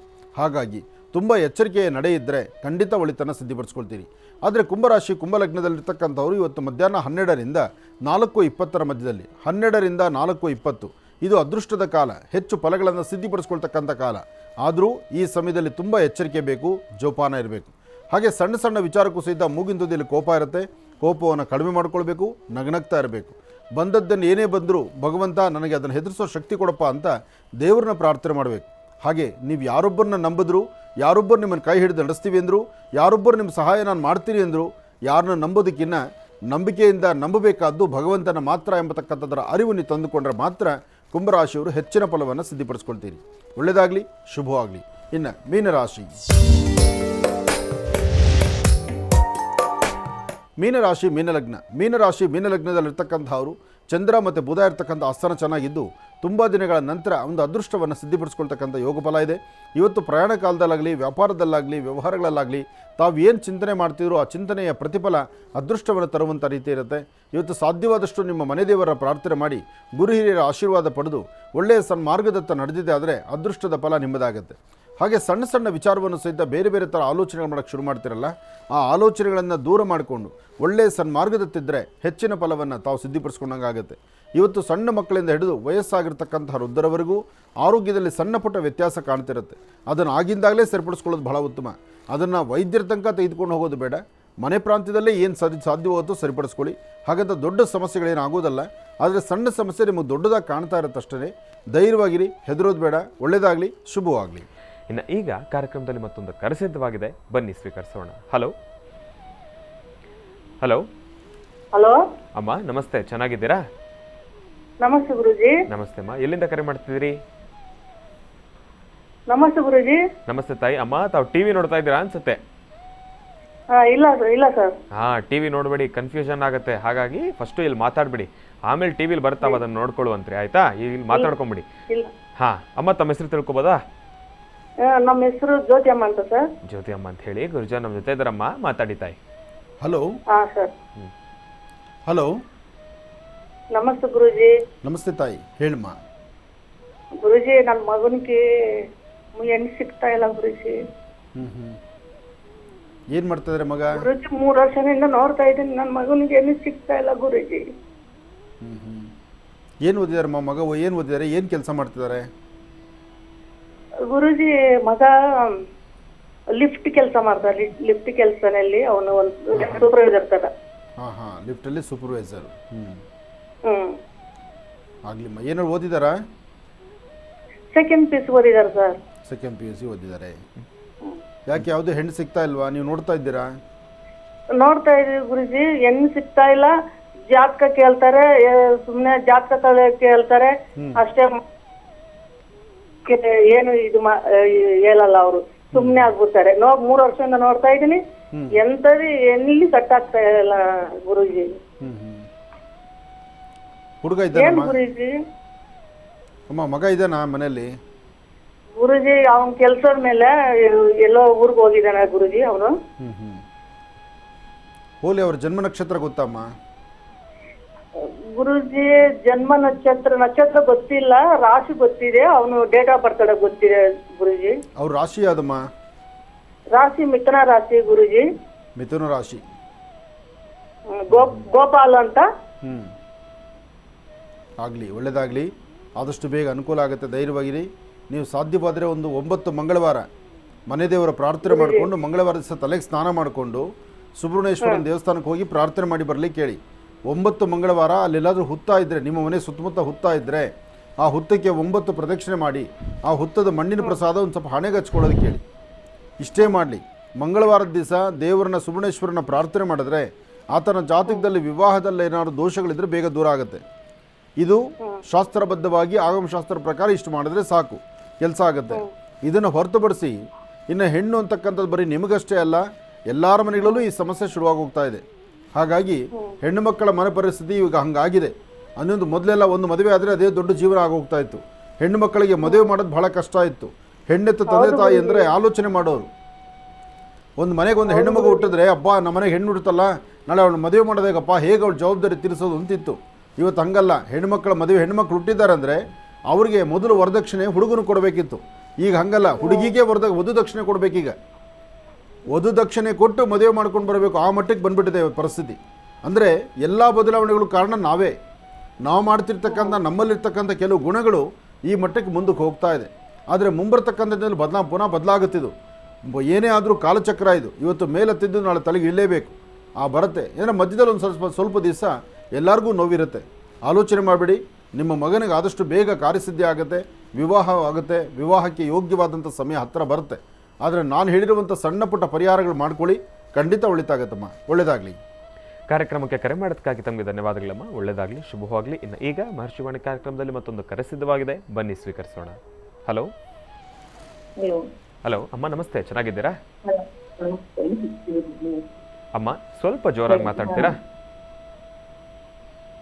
ಹಲೋ ಅಮ್ಮ, ತಮ್ಮದು ನೆಟ್ವರ್ಕ್ ಸ್ವಲ್ಪ ಸಮಸ್ಯೆ ಇದೆಯೇನೋ ಅಂತ ಕಾಣುತ್ತೆ. ಇಲ್ಲ ಅಂತಂದ್ರೆ ತಾವು ಸ್ವಲ್ಪ ಜೋರಾಗಿ ಮಾತಾಡಿ, ನಿಮ್ಮ ಒಂದು ವಾಯ್ಸ್ ಸ್ಪಷ್ಟತೆ ಇಲ್ಲ. ಈಗ ಕೇಳಿಸ್ತಾ ಇದೆಯಮ್ಮ? ಸರಿ ತಾಯಿ, ಆಯ್ತು ತಾಯಿ. ಗುರುಜ ನಮ್ಮ ಜೊತೆ ಇದ್ದಾರಮ್ಮ, ಮಾತಾಡಿ ತಾಯಿ. ಹಲೋ. ಓಕೆ ಗುರುಜಿ, ನಮಸ್ತೆ. ನಮಸ್ತೆ ತಾಯಿ. ನಮಸ್ತೆ ಗುರು. ನಾವು ನಿಮ್ಮ ಇದು ನೋಡ್ತಾನೆ ಇದೀವಿ. ಎಲ್ಲಿಂದ ಕರೆ ಮಾಡ್ತಿದ್ರಿ? ಹೆಸರು ಊರ ಏನು ಬೇಡ. ಹೇಳಮ್ಮ. ನಮ್ದು ಆರೋಗ್ಯ ಸಮಸ್ಯೆ ಗುರುಜಿ. ಆರೋಗ್ಯ ಒಂದಿಲ್ಲ. ನಾವು ಬಾಡಿಗೆ ಮನೆಯಲ್ಲಿ, ನಾವು ಬಿಜಾಪುರದವರು. ನಾವು ನಮ್ಮ ಮಕ್ಳ ಜೊತೆ ಇರೋದು. ಏನ್ ಸಮಸ್ಯೆ ಅಂತ ಗೊತ್ತಿಲ್ಲ ಗುರುಜಿ. ನಾನು ಬಹಳ ಕಾಯ್ತಾ ಇದ್ದೀನಿ ನಿಮ್ಗೆ ಮಾತಾಡ್ಬೇಕಂತ. ಅದಕ್ಕೆ ನನ್ನ ಆರೋಗ್ಯ ಸಮಸ್ಯೆ ಅಥವಾ ಏನ್ ಸಮಸ್ಯೆ? ಏನು ತೊಂದರೆ ಇಲ್ಲ. ನಿಮ್ಮ ಸ್ವರತರಂಗದಲ್ಲಿ ಚಂದ್ರ ಚೆನ್ನಾಗಿದ್ದಾನೆ, ಗುರು ಚೆನ್ನಾಗಿದ್ದಾನೆ. ಧೈರ್ಯವಾಗಿರಿ. ನೀವು ಧೈರ್ಯ ಕೆಡಿಸ್ಕೊಳ್ಳೋದು ಬಹಳ ಬೇಗ. ಸಣ್ಣ ವಿಚಾರವನ್ನು ಬಹಳ ಬೇಗ ತಲೆಗೆ ತಂದ್ಕೊಂಡ್ಬಿಡ್ತೀರಿ. ತುಂಬ ಆಲೋಚನೆ ಮಾಡ್ತಾ ಕೂತ್ಕೊಳ್ತೀರಿ. ಒಂಟಿತನದಲ್ಲಿ ನೋಡ್ತೀರಿ. ಒಂಟಿಯಾಗಿ ಯಾರನ್ನೂ ಮಾತಾಡ್ದಿರ ಮೌನವಾಗಿಬಿಡ್ತೀರಿ. ಅದೆಲ್ಲ ನಿಮಗೆ ಸಮಸ್ಯೆ ಆಗ್ತಿದೆ. ಏನೇ ಆದರೂ ನಮ್ಮ ಹೃದಯದಲ್ಲಿರ್ತಕ್ಕಂಥ ಒಳಗಿರ್ತಕ್ಕಂಥ ಮಾತು ನಮಗೆ ಏನು ಬೇಕು ಬೇಡ, ನಮ್ಮ ಸರಿ ತಪ್ಪು ಎಲ್ಲವನ್ನು ಸಹಿತ ನಾವು ಬಾಬಿಚ್ಚಿ ಮಾತಾಡ್ಕೊಳ್ಬೇಕು. ನಮ್ಮ ಒಳಗಡೆ ಇರ್ತಕ್ಕಂಥ ನೋವನ್ನ ಹೊರಗೆ ಹಾಕಬೇಕು. ಇಲ್ಲಾಂದರೆ ಅದು ತುಂಬ ಹಿಂಸೆ ಅನಿಸುತ್ತೆ. ಈಗ ತಮಗೆ ಆಗ್ತಿರ್ತಕ್ಕಂಥ ನಿಮ್ಮ ಸ್ವರವನ್ನು ನಾವು ಆಲೋಚನೆ ಮಾಡಿದ್ರೆ, ನಿಮ್ಮ ಸ್ವರತರಂಗ ಪ್ರಕಾರ ಕೆಲವಷ್ಟು ವಿಚಾರಗಳನ್ನು ಹೃದಯಕ್ಕೆ ಭಾರವಾಗಿ ನೀವು ಹೃದಯದಲ್ಲಿ ಇಟ್ಕೊಂಡಿದ್ದೀರಿ. ಅದನ್ನು ಹೊರಗಡೆ ತೆಗೆದಿಟ್ಟರೆ ನೀವು ಚೆನ್ನಾಗಿರ್ತೀರಿ, ಆರೋಗ್ಯ ಚೆನ್ನಾಗಿರುತ್ತೆ. ಇದು ಯಾವ ಡಾಕ್ಟ್ರು ಮಾಡ್ತಕ್ಕಂಥದ್ದಲ್ಲ. ಕೆಲವು ಡಾಕ್ಟ್ರಿಂದ ತೊಗೊಳ್ಳೋ ಮೆಡಿಸಿನ್ ಬೇರೆ, ಕೆಲವು ನಮ್ಮ ಮನಸ್ಸಲ್ಲಿರ್ತಕ್ಕಂಥ ನೋವಿಗೆ ನಾವೇ ಮೆಡಿಸಿನ್ ಹುಡ್ಕೋಬೇಕು. ಹಾಗಾಗಿ ಆಗೋದೇನಿದೆಯೋ ಅಥವಾ ನಡೆಯೋದೇನಿದೆಯೋ ಅಥವಾ ಹಿಂದಾಗಿರೋದೇನಿದೆಯೋ ಎಲ್ಲವನ್ನು ಸಹಿತ ಅಲ್ಲಿಂದಲೇ ಮರೆತು ಒಂದು ಹೊಸ ಬದುಕು, ಹೊಸ ಜೀವನಕ್ಕೆ ನಾವು ಕಾಲಿಡಬೇಕು. ಅದರಲ್ಲೂ ನಿಮ್ಮ ಮೈಂಡ್ಸೆಟ್ಟು, ನಿಮ್ಮ ಮನಸ್ಸಲ್ಲಿ ಏನಿದೆ ತುಂಬ ಭಾರವಾದ ವಿಚಾರ ಯಾರೊಬ್ಬರಲ್ಲೂ ಹೇಳ್ಕೊಳ್ಳೋದಿಲ್ಲ. ನೀವು ಒಳಗಡೆ ಇಟ್ಕೊಂಡು ಅನುಭವಿಸೋಕ್ಕಾಗಲ್ಲ. ಇದು ನಿಮ್ಮ ಪರಿಸ್ಥಿತಿ ಅಲ್ವಮ್ಮ? ಅದಕ್ಕೋಸ್ಕರ ಸಮಸ್ಯೆನೇ ಆಗಿದೆ. ಮಕ್ಕಳ ಜೊತೆ ಇರಬೇಕು. ನಿಮ್ಗೆಲ್ಲ ಗೊತ್ತದ ಅನ್ಕೋತೀನಿ. ನನಗೆ ಅರ್ಥ ಆಗ್ತಿದೆ. ಅದೇ ನಾನು ಹೇಳ್ತಾ ಇದ್ದೀನಲ್ಲ, ನೀವು ಚೆನ್ನಾಗಿರೋದು ನೋಡಬೇಕು. ನಿಮ್ಮ ತೀರ್ಮಾನಗಳನ್ನು, ನಿಮ್ಮ ಆಲೋಚನೆಗಳನ್ನು ಹೃದಯಕ್ಕೆ ಭಾರವಾಗಿ ಒಳಗಡೆ ಇಟ್ಕೊಂಡು ನೋವು ಪಡೋದಕ್ಕಿಂತ ನಿಮಗೆ ಯಾವುದು ಸರಿ ಅನ್ಸದೆ, ನಾನು ತೊಗೊಳ್ಳೋ ತೀರ್ಮಾನ ಇದೇ ಕರೆಕ್ಟು, ಇದು ಸರಿ ಇದೆ ಅಂತ ಧೈರ್ಯವಾಗಿ ತೀರ್ಮಾನ ತೊಗೊಂಡ್ಬಿಡ್ಬೇಕು ನೀವು. ಆ ಧೈರ್ಯವಾಗಿ ತೀರ್ಮಾನ ತೊಗೊಂಡು ನೀವು ಹ್ಯಾಪಿಯಾಗಿದ್ದರೆ ನಿಮ್ಮ ಆರೋಗ್ಯ ಚೆನ್ನಾಗಿರುತ್ತೆ. ಇಲ್ಲ ಅಂದರೆ ದಿನ ಬೆಳಗಾದರೆ ಯಾವುದೋ ಒಂದು ಸಮಸ್ಯೆ ನಿಮ್ಮನ್ನು ಬಾಧಿಸಿ ನಿಮ್ಮನ್ನು ಪಾತಾಳಕ್ಕೆ ಅದುಮ್ತಾ ಇರುತ್ತೆ. ಆಮೇಲೆ ಒಂದು ವಿಚಾರಮ್ಮ, 4 ದಿನದ ಬದುಕು. ಈ 4 ದಿವಸದ ಬದುಕಲ್ಲಿ ನಮ್ಮ ಆರೋಗ್ಯ, ನಮ್ಮ ಮನಸ್ಸು ನಮ್ಮ ಚೆನ್ನಾಗಿರ್ಬೇಕು. ದೇಹದಲ್ಲಿ ಎಲ್ಲರ ಜೊತೆನೂ ಚೆನ್ನಾಗಿರ್ತೀರಿ. ನೀವು ಅದು ಯಾವುದೂ ಮನಸ್ಸಲ್ಲಿ ಇಟ್ಕೋಬೇಡಿ. ಎಲ್ಲರ ಜೊತೆ ಚೆನ್ನಾಗಿರ್ತೀರಿ. ಇರಲಿ, ಏನು ಮಾಡ್ತೀರಿ? ಒಬ್ಬೊಬ್ರು ನಾವು ಜನ್ಮ ಕೊಟ್ಟ ಮೇಲೆ ಒಳ್ಳೇದು ಕೆಟ್ಟದ್ದು ಎಲ್ಲ ನಾವು ಸ್ವಾಗತಿಸಲೇಬೇಕಲ್ವಮ್ಮ. ಅದರಿಂದ ಯಾವುದೂ ನಿಮ್ಮ ಮೋಸ ಆಗೋದಿಲ್ಲ. ದೇವರು ನಿಮ್ಮನ್ನು ಕೈ ಬಿಡೋದಿಲ್ಲ. ನೀವು ಬೆಳೆದು ಬಂದ ದಾರಿ, ನೀವು ಹಾಕಿರುವ ಹೆಜ್ಜೆ, ಜೊತೆಗೆ ನಿಮ್ಮ ಕುಟುಂಬ ಎಲ್ಲವೂ ನಿಮ್ಮನ್ನು ಕೈ ಹಿಡಿಯುತ್ತೆ. ನೀವು ಚೆನ್ನಾಗೇ ಇರ್ತೀರಿ. ನೀವು ಧೈರ್ಯ ತಂದ್ಕೊಳ್ಬೇಕು, ಧೈರ್ಯವಾಗಿರಬೇಕು. ಹಾಗೆ ನೀವು ಸದಾಕಾಲ ಹಸನ್ಮುಖಿಯಾಗಿರಬೇಕು. ನೀವು ಹೃದಯ ತುಂಬ ಭಾರ ಇಟ್ಕೊಂಡು ಅದನ್ನು ಆ ನೋವು ತಡ್ಕೊಳಕ್ಕಾಗ್ದಿರ, ನೀವು ನಗಕ್ಕೂ ಆಗ್ದಿರ, ಅಳಕ್ಕೂ ಆಗ್ದಿರ ಕೂತ್ಕೊಂಡ್ರೆ ಅಲ್ಲೇ ಸಮಸ್ಯೆ ಹುಟ್ಟೋದು. ಆ ಸಮಸ್ಯೆಗೆ ಅಣಿ ಮಾಡಿಕೊಡ್ಬೇಡಿ, ದಾರಿ ಮಾಡಬೇಡಿ. ಚೆನ್ನಾಗಿರಿ.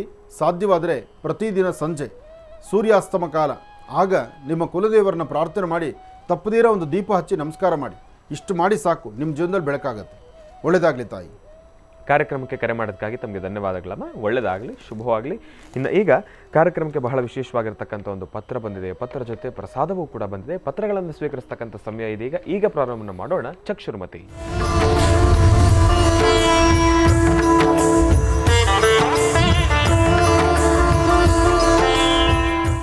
ಗುರುಗಳೇ, ನಂಜನಗೂಡಿಂದ ಪ್ರಸಾದ ಬಂದಿದೆ ಅವರು. ಆಮೇಲೆ ಚಕ್ಷುರ್ಮತಿ ಒಂದು ಕಣ್ಣಿನ ರೇಖೆಯ ಫೋಟೋವನ್ನು ಕೂಡ ಕಳಿಸಿದ್ದಾರೆ ಗುರುಗಳೇ. ತುಂಬ ಸಂತೋಷ. ಗುರುಗಳೇ, ಪತ್ರವನ್ನು ಬರೆದಿರ್ತಕ್ಕಂಥವ್ರು ರಾಘವೇಂದ್ರ ಪ್ರಸಾದ್ ಅಂತ ಹೇಳಿ ನಂಜನಗೂಡಿನಿಂದ. ಮೂಲ ಒಂದು ಉದ್ದೇಶ ಏನಪ್ಪ ಅಂತಂದರೆ, ಕೆಲಸ ಬೇಕಾಗಿರ್ತಕ್ಕಂಥದ್ದಿದೆ. ಸರ್ಕಾರಿ ಆಸ್ಪತ್ರೆಗೆ ಒಂದು ಅರ್ಜಿಯನ್ನು ಸಲ್ಲಿಸಿದ್ದಾರೆ ಗುರುಗಳೇ. ಅವ್ರಿಗೆ ಆ ಕೆಲಸ ಆಗಲೇಬೇಕಂತೆ. ತಂದೆ ತಾಯಿ ಬಂಧು ಬಳಗ ಯಾರೂ ಇಲ್ಲ, ಆತ ಒಬ್ಬಂಟಿಕನಾಗಿದ್ದಾನೆ. ಆಮೇಲೆ ಮನೆಯೂ ಕೂಡ ಕಟ್ಟಬೇಕಂತ ಒಂದು ಆಸೆ ಇದೆ. 100ಕ್ಕೆ 100 ಈ ಕೆಲಸ ನನಗಾಗುತ್ತೆ ಎಂಬತಕ್ಕಂಥ ಒಂದು ಭಾವನೆ ಇದೆ. ಗುರುಜಿ, ನನಗೆ ನೀವು ಬಿಟ್ಟರೆ ಬೇರೆ ಯಾರೂ ದಿಕ್ಕಿಲ್ಲ ಅಂಥೇಳಿ ಪತ್ರವನ್ನು ಬರೆದಿದ್ದಾರೆ ಗುರುಗಳೇ. ಅವ್ರಿಗೆ ಈ ಕೆಲಸ ಆಗಲೇಬೇಕಂತೆ. ನಂಜುಂಡೇಶ್ವರನ ಅನುಗ್ರಹ ಇದ್ದಾಗ, ನಿಮ್ಮ ಕಣ್ಣರೇಖೆಯಲ್ಲಿ ಆ ಬಲ ಇದ್ದಾಗ ನೀವು ಯಾವುದೂ ಚಿಂತೆ ಮಾಡಬೇಕಾದ್ದಿಲ್ಲ. ಆದರೆ ನಿಮ್ಮ ಒಳಮನಸ್ಸೇ ಬಹಳ ಕನ್ಫ್ಯೂಷನ್ ಇದೆ. ತುಂಬ ಕನ್ಫ್ಯೂಷನಲ್ಲಿ ಇರ್ತೀರಿ. ಕೆಲವೊಮ್ಮೆ ಸುಂದರವಾದ ಬದುಕು ಅಮೃತ ಕೈಯಲ್ಲಿದ್ದರೂ ಅದನ್ನು ತಲೆಗಿಟ್ಬಿಡ್ತೀರಿ. ಕೆಲಸ ಯಾವುದೇ ಆದರೂ ಸಹಿತ ಜವಾಬ್ದಾರಿಯಾಗಿ ಒಂದು ತೊಗೊಂಡು ಮಾಡಬೇಕಾದ ನೀವು ಕೆಲವೊಮ್ಮೆ ನಿಮ್ಮ ಮನಸ್ಸಲ್ಲಿರ್ತಕ್ಕಂಥ ದ್ವಂದ್ವ ಚಿಂತನೆಗಳಿಂದ ಅದನ್ನು ನೀವು ಕಳ್ಕೊಳ್ತೀರಿ. ಆದರೆ ಒಂದು ಸತ್ಯಾಂಶ, ನಿಮ್ಮ ಬಲಗಣ್ಣಿನ ರೇಖೆಗೂ ಎಡಗಣ್ಣಿನ ರೇಖೆಗೂ ನೋಡಿದ್ರೆ ನೀವೇನು ನನ್ನ ಮುಂದೆ ಪ್ರಶ್ನೆಯನ್ನಿಟ್ಟಿದ್ದೀರೋ ಈ ಪ್ರಶ್ನೆ, ಈ ಕಾಯಕವನ್ನು ಅತಿ ಶೀಘ್ರದಲ್ಲೇ ಕಾರ್ಯಸಿದ್ಧಿ ಮಾಡ್ಕೊಳ್ತೀರಿ. ಇದಕ್ಕಾಗಿ ನಿಮ್ಮ ಶ್ರಮ ನಂಜನಗೂಡಲ್ಲಿರ್ತಕ್ಕಂಥ ನಂಜುಂಡೇಶ್ವರನಿಗೆ ಪ್ರತಿನಿತ್ಯ 11 ನಮಸ್ಕಾರ, ಬೆಳಗ್ಗೆ 11 ನಮಸ್ಕಾರ, ಸಂಜೆ 11 ನಮಸ್ಕಾರ ಹಾಕಿ, ಯಾರಾದರೂ ತುಂಬ ಹಸಿವು ಸಂಕಟದಲ್ಲಿರ್ತಕ್ಕಂಥವ್ರಿಗೆ ಒಂದಿಷ್ಟು ಅನ್ನದಾನ ಮಾಡಿ. ಆಗ ನಿಮ್ಮ ಉದ್ಯೋಗದಲ್ಲಿ ನಿಮಗೆ ಯಾವುದೇ ತೊಂದರೆ ಇಲ್ಲದೆ ಲಾಭ ಸಿಗುತ್ತೆ. ಒಳ್ಳೆಯದಾಗಲಿ, ಶುಭವಾಗಲಿ.